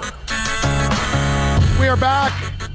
This is the Big O Show. Coming to you live from the beautiful Toyota of Hollywood, 1841 North State Road 7. Come on out here, man. Over 1,500 cars and trucks. Tell them that Big O sent you. I promise you they will take care of you. We got a amazing sales staff out here. Great people and obviously great sponsors of our program. We got all kinds of entertainment. When you walk in, you got an artist playing music. You got us doing the radio show out there. There's restaurants here. There's 400,000 square feet. There's a selection of Toyotas like you will not see anywhere. This is the #1 volume sales dealership in the Southeast United States, folks. Nobody is working harder than, of course, the group here led by Steve Ostroff. So get on down here. I see Eddie out there working hard. I see Herbie. I see all the great people out here, man. They are ready to help you out and take care of you at Toyota of Hollywood. So make sure you tell them that Big O sent you. I promise you that they will definitely take care of you. Anyway, you want to get in on the accidentlawfirm.com text line, 786-322-1105. Remember, we're giving away passes next month for Rockville. And when we give away those passes, you got to send it in on the accidentlawfirm.com text line, your full name, your email, and your cell number so we can contact you if you win. So we'll tell you, hey, you won your passes. You got a pair of passes. You'll be out in Rockville and Daytona. I think it's May 9, 10, and 11, I think it is, or May 8, 9, and 10 or something 8, 9, and 10. 8, 9, and 10, and Metallica is closing out 2 of those nights.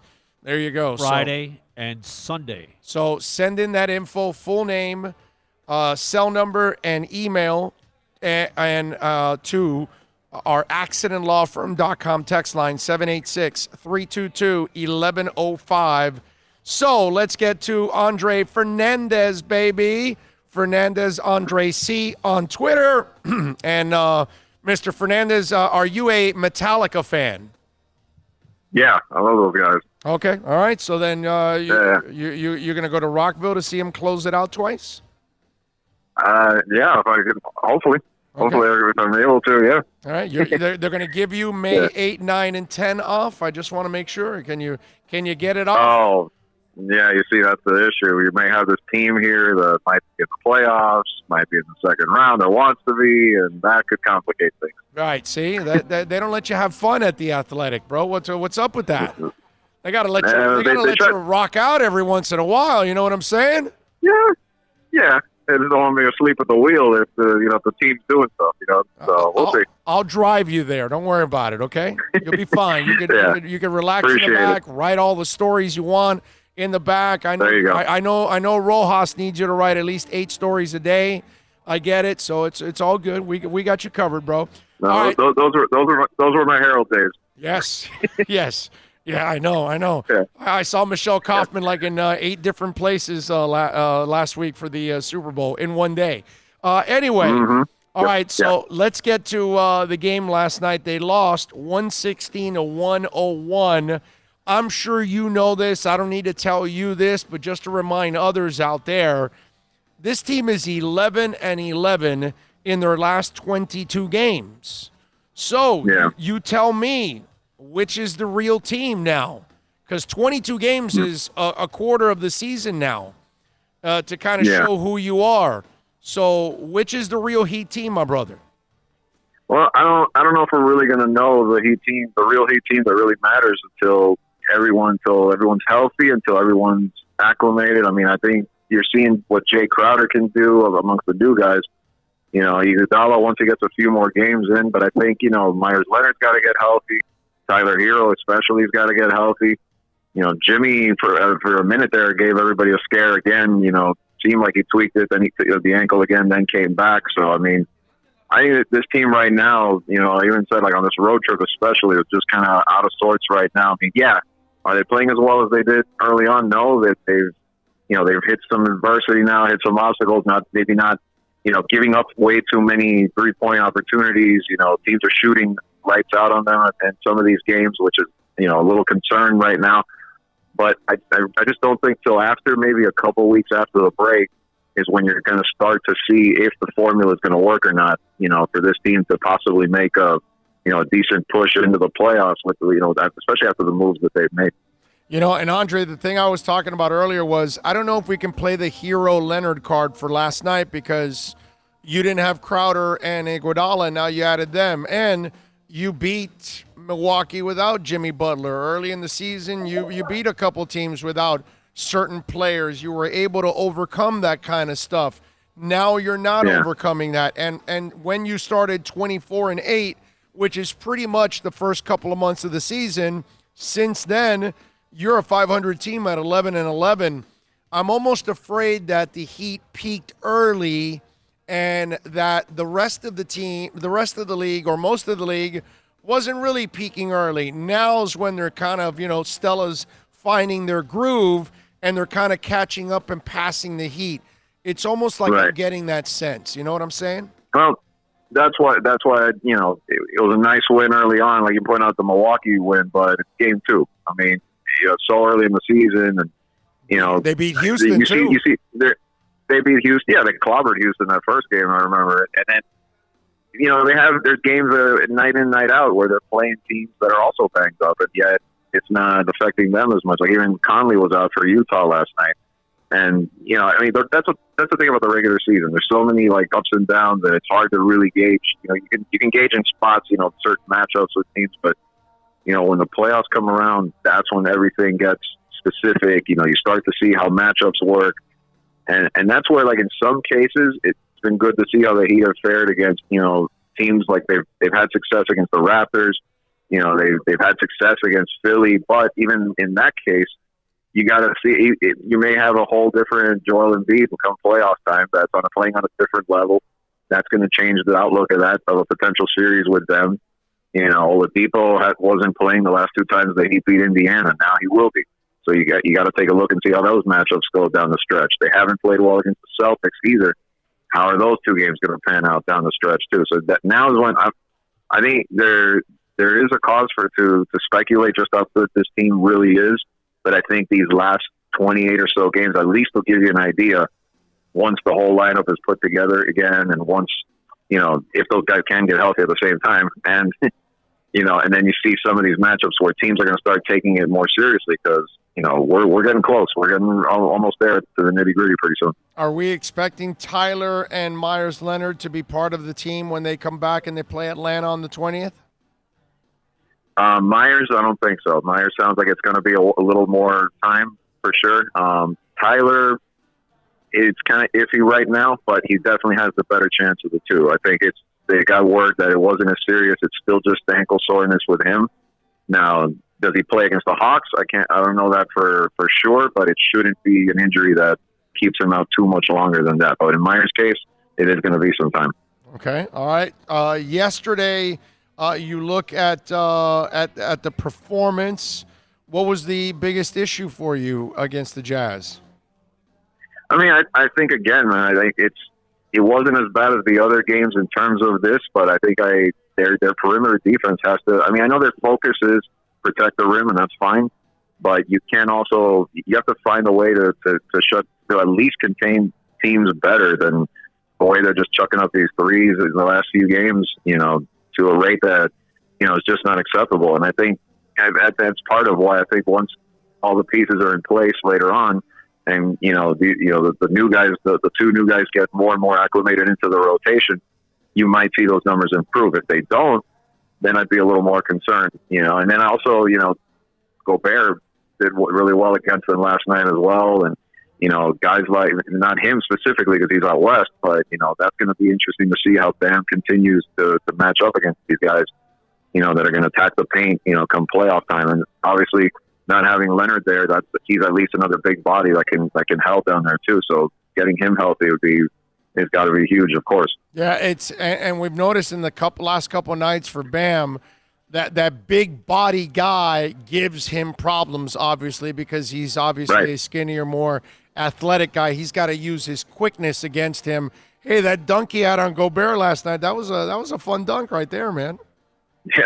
Yeah, it was. But like you said, I mean, those physical guys are going to keep, attacking them, and then you're going to see it even more, once you get down the stretch, once you get into the playoffs, depending on the matchup. I mean, this is starting to look like, there's time left for the seedings to move, for the positioning to move around a little bit in the East. But there's a little bit of a gap being created right now where it's starting to look like Miami could fall into that 4 or 5 matchup where it's either Indiana or Philly, and then you're looking at Embiid, or potentially on the other side of that, a Miles Turner matchup, and that's where Bam's going to have to really be ready and take on that challenge.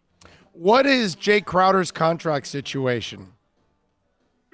It's an expiring deal, I believe, right now. So I mean, that's one where next season they'd have to figure out, what does he come back? Do they re-sign him? They are going to have some money to play with in the off season after what they did, the moves that they made to dump those guys. So I mean, if he has a good, stretch run here and he becomes a valuable piece, they can consider taking a look at that. Well, that's what I was going to ask you. Now they can consider looking at that, but would they consider it like a wink-wink 1-year deal so they can then still keep him and then the following year sign their stud and then re-sign Crowder again? Or if they agree to a long-term contract next year, that obviously takes away from cap space for 2021, correct? It's more, I think it's that's more of a deal that he's in order for him to stay, he's going to have to work with them to kind of stay fluid, correct? Yeah, I think so too. Yeah, because that's a big priority for them, and it's the big reason that they didn't land Gallinari as well. You know, which would have been amazing to drop in that kind of a shooter, that kind of a scorer in the starting lineup right now. You know, what a difference he would have made. But they've prioritized that. They've said, you know, we're not going to screw around with our ability to go after that, you know, that stud come 2021. You know, so yeah, I think Crowder would be on that sort of like that year-to-year basis and see how they can financially work around it. Let me ask you something. Andre Fernandez, of course, from The Athletic, joining us. He covers the Heat on a daily basis. Andre, are you shocked, as I am, about Iguodala playing all these minutes early on? I thought for sure that he wasn't even going to play for about a week or two, that they would work on his conditioning and all that. What's the story behind the scenes? Because this guy must have been working out like a fiend to be able to put him in right away for 20-something minutes on his first night and not worry about an old guy like that breaking down with a body that is cold and hasn't played in the NBA. I found it very risky, but so far it's paid off.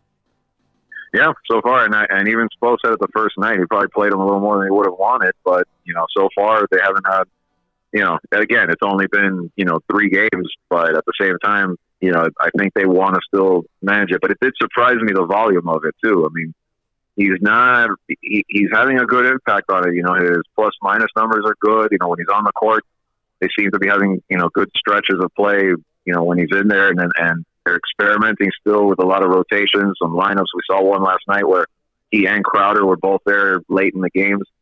And that's where I think you have to see how that sort of develops too, is how this team closes out games. We've seen games like that where they have leads and it's like they run out of gas toward the end. And that's where the experience of those guys is going to have to come through.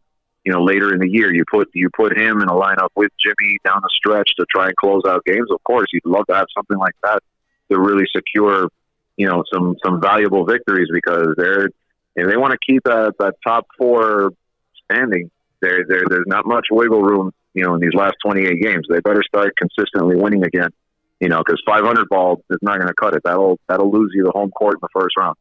Fernandez Andre C is the Twitter handle. Andre, it's obviously a hell of an honor for the Miami Heat this weekend because they've got, I don't know, half their roster is in all the events, which is freaking awesome. On the flip side of that, it's a young team. It's a team that really needs to pick it up in the second half. How much of this is a detriment and how much of this can be even a positive, doing all of this for these young guys and this burden that they're going to have to carry a little bit? Well, it'll be interesting to see how they handle, you know, the chaotic nature of all of this, because as people know, it's not just, you know, hey, show up and play in the Rising Stars and go home. Like they're out here in the city, they're doing events, everything is like the big spotlights on them now. You know, it's a hectic 3 to 4 days where they're going to be constantly on the move doing stuff. And, you know, in a way it's good because you see, you get that experience as a young player. You get to interact with veterans around the league. You get to interact even with some of the legends of the game, you know, that come back and are involved in all of this, you know, and all of that side of it. But at the same time, you hope that they continue, you know, to maintain that focus, maintain and stay healthy, of course, even when they're doing, you know, when they're actually on the court doing some of these things, you know, and just, you know, with the All-Stars, you know, I think it's a bonus for a guy, especially like Bam, to really see what this is all about for the first time, to get that exposure. I mean, you know, you look at him as a guy that you would assume that this is going to be, you know, a regular occurrence for him on the track he's on. Yeah. So, I mean, in that sense, I think it's a positive, you know, but at the same time, the detrimental side would just be, you know, maintaining themselves and just, you know, knowing that come Atlanta on what is it, Thursday next week, you know, they're back to business, and this has to be, you know, every game is really valuable down the stretch. Andre, what was your prediction for this team? Because I thought they were a 7-8 seed is what I thought they were, and probably getting bounced in the first round.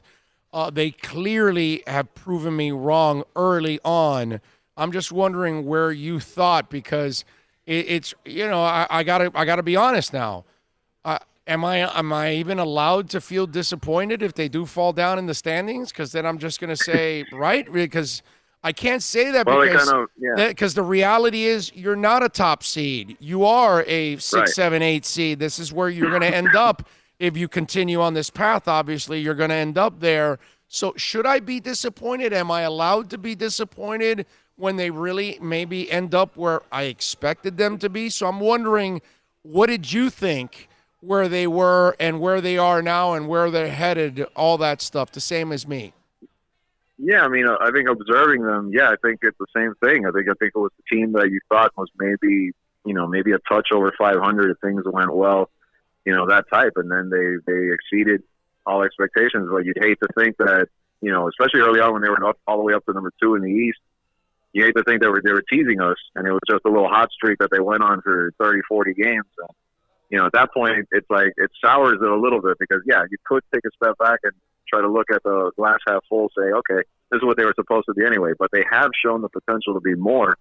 And now I think especially, this move wasn't – if they had gotten Gallinari, it's an even bigger move that you say, all right, now you can really point to, hey, we can push Milwaukee. We can – now that there's more questions about that, if this move was enough to really sustain like a long playoff run, but the team is better. And I think they can be. At this point, they've evolved to the point where they can be better than that 7 or 8. So I think it would be a little disappointing, I think, if they fell all the way down to that. I mean, I don't think it'll be that bad because, like we've seen in the standings, the top 6 have kind of separated big time from everything else. But I think if they did fall all the way to that 6 seed and have to go on the road against the Philly or, or Boston or whatever, then I think there is a level of a little bit of disappointment just because they showed us something more than that, through maybe the first 2/3 of the season.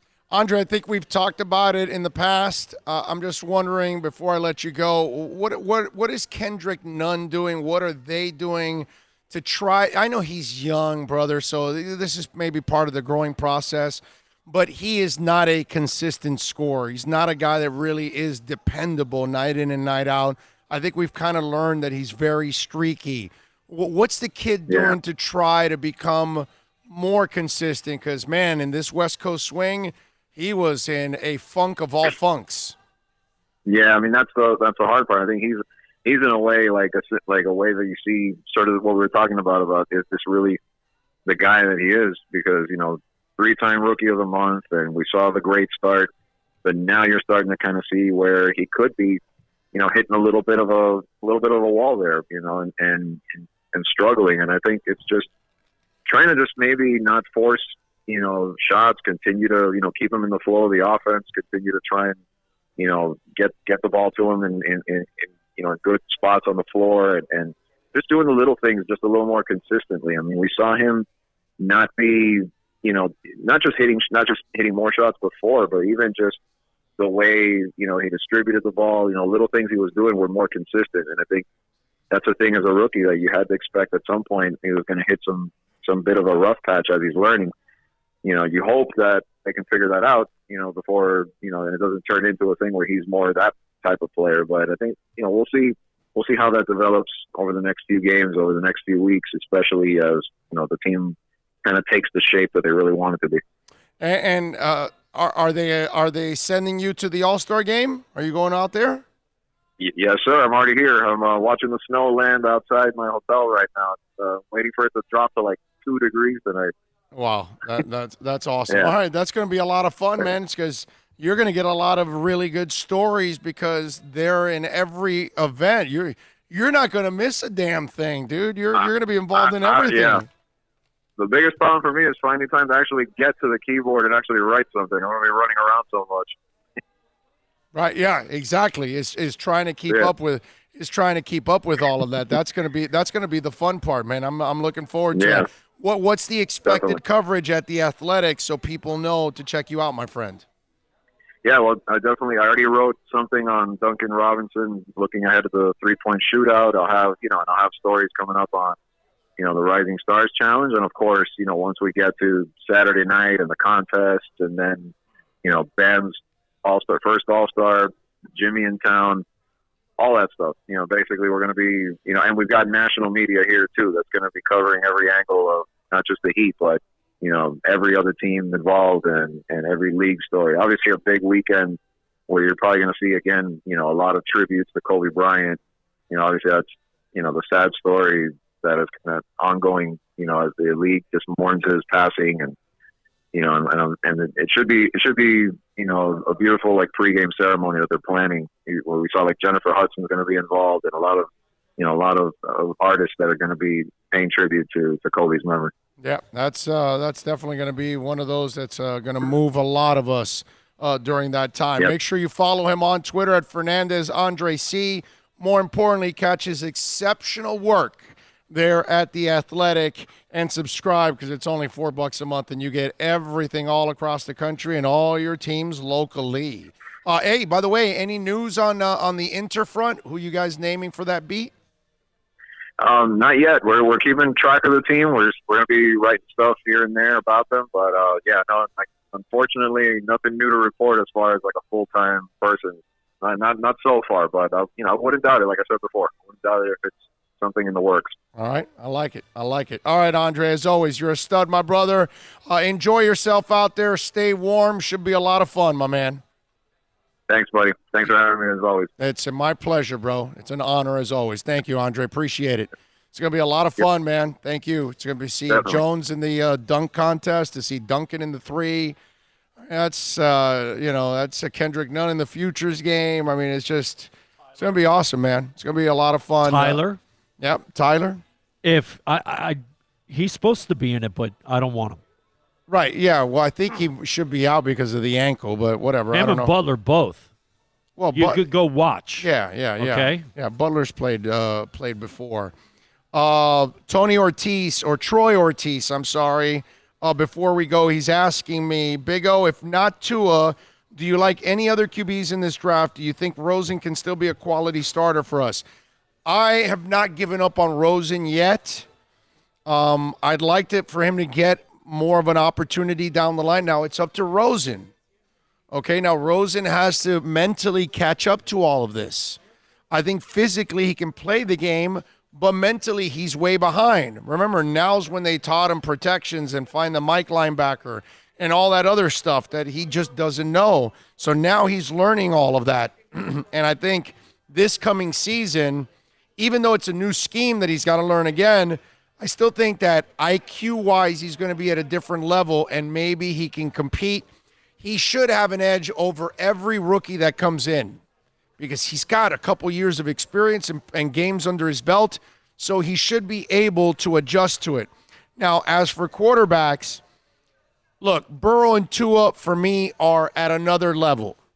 I'm not a Tua guy because of the hip injury and all the other injuries, and I think he's going to be a sack of injuries. But I like Jordan Love. That's a guy that I think is a project guy that you can draft. I think Anthony Gordon from Washington State is another guy that you can draft. Nate Stanley out of Iowa has all the physical tools to be a starting quarterback, raw, and you got to develop it. But again, that's a later pick and a guy that you could take a chance on in the 3rd round and possibly develop something out of it. Kevin Davidson is a kid that is going to go sometime in the early 3rd day of the draft, and he's got a world of ability. He's got an NFL arm. Got moxie. I like the kid. So those are project guys that outside of Tua and Burrow, I think you can try to work with, and maybe you get a starting quarterback out of those 4 guys. But those are the project guys that I would take a stab at. Okay? There you go. I really like the idea of that kid, Kevin Davidson, because of the Princeton factor. He's smart. Yeah. And he's got some athletics. So with the brains, you know what I mean? It's there. He can hang out with Fitz, 2 Ivy League guys. And that's it. All right, we got to thank John and Bill, of course, as always, getting it done here on the program. Andre Fernandez from The Athletic to talk a little Miami Heat. We thank all of you for tuning in, calling in, not calling, texting in, tweeting, showing up, whatever it is that you do. John. We appreciate it as always. We had a couple of listeners actually show up and say hi, so that's pretty cool. Always appreciate it. Thank you. As always, you guys are awesome. We'll see you tomorrow. Remember, we're in 2 spots tomorrow. 9 to 11, we'll be at Craig's Inn, Acura, Pembroke Pines, part of the Craig's Inn family, just like Toyota of Hollywood. And then in the afternoon, we will be at Hialeah Park from 1 to 4, having some fun. So 5 hours of programming tomorrow. So make sure you follow it, and we'll be all over it on a beautiful Friday as we get ready for the weekend and an Inter-Miami game on Saturday. Looking forward to that, man. You guys be good out there. See you tomorrow.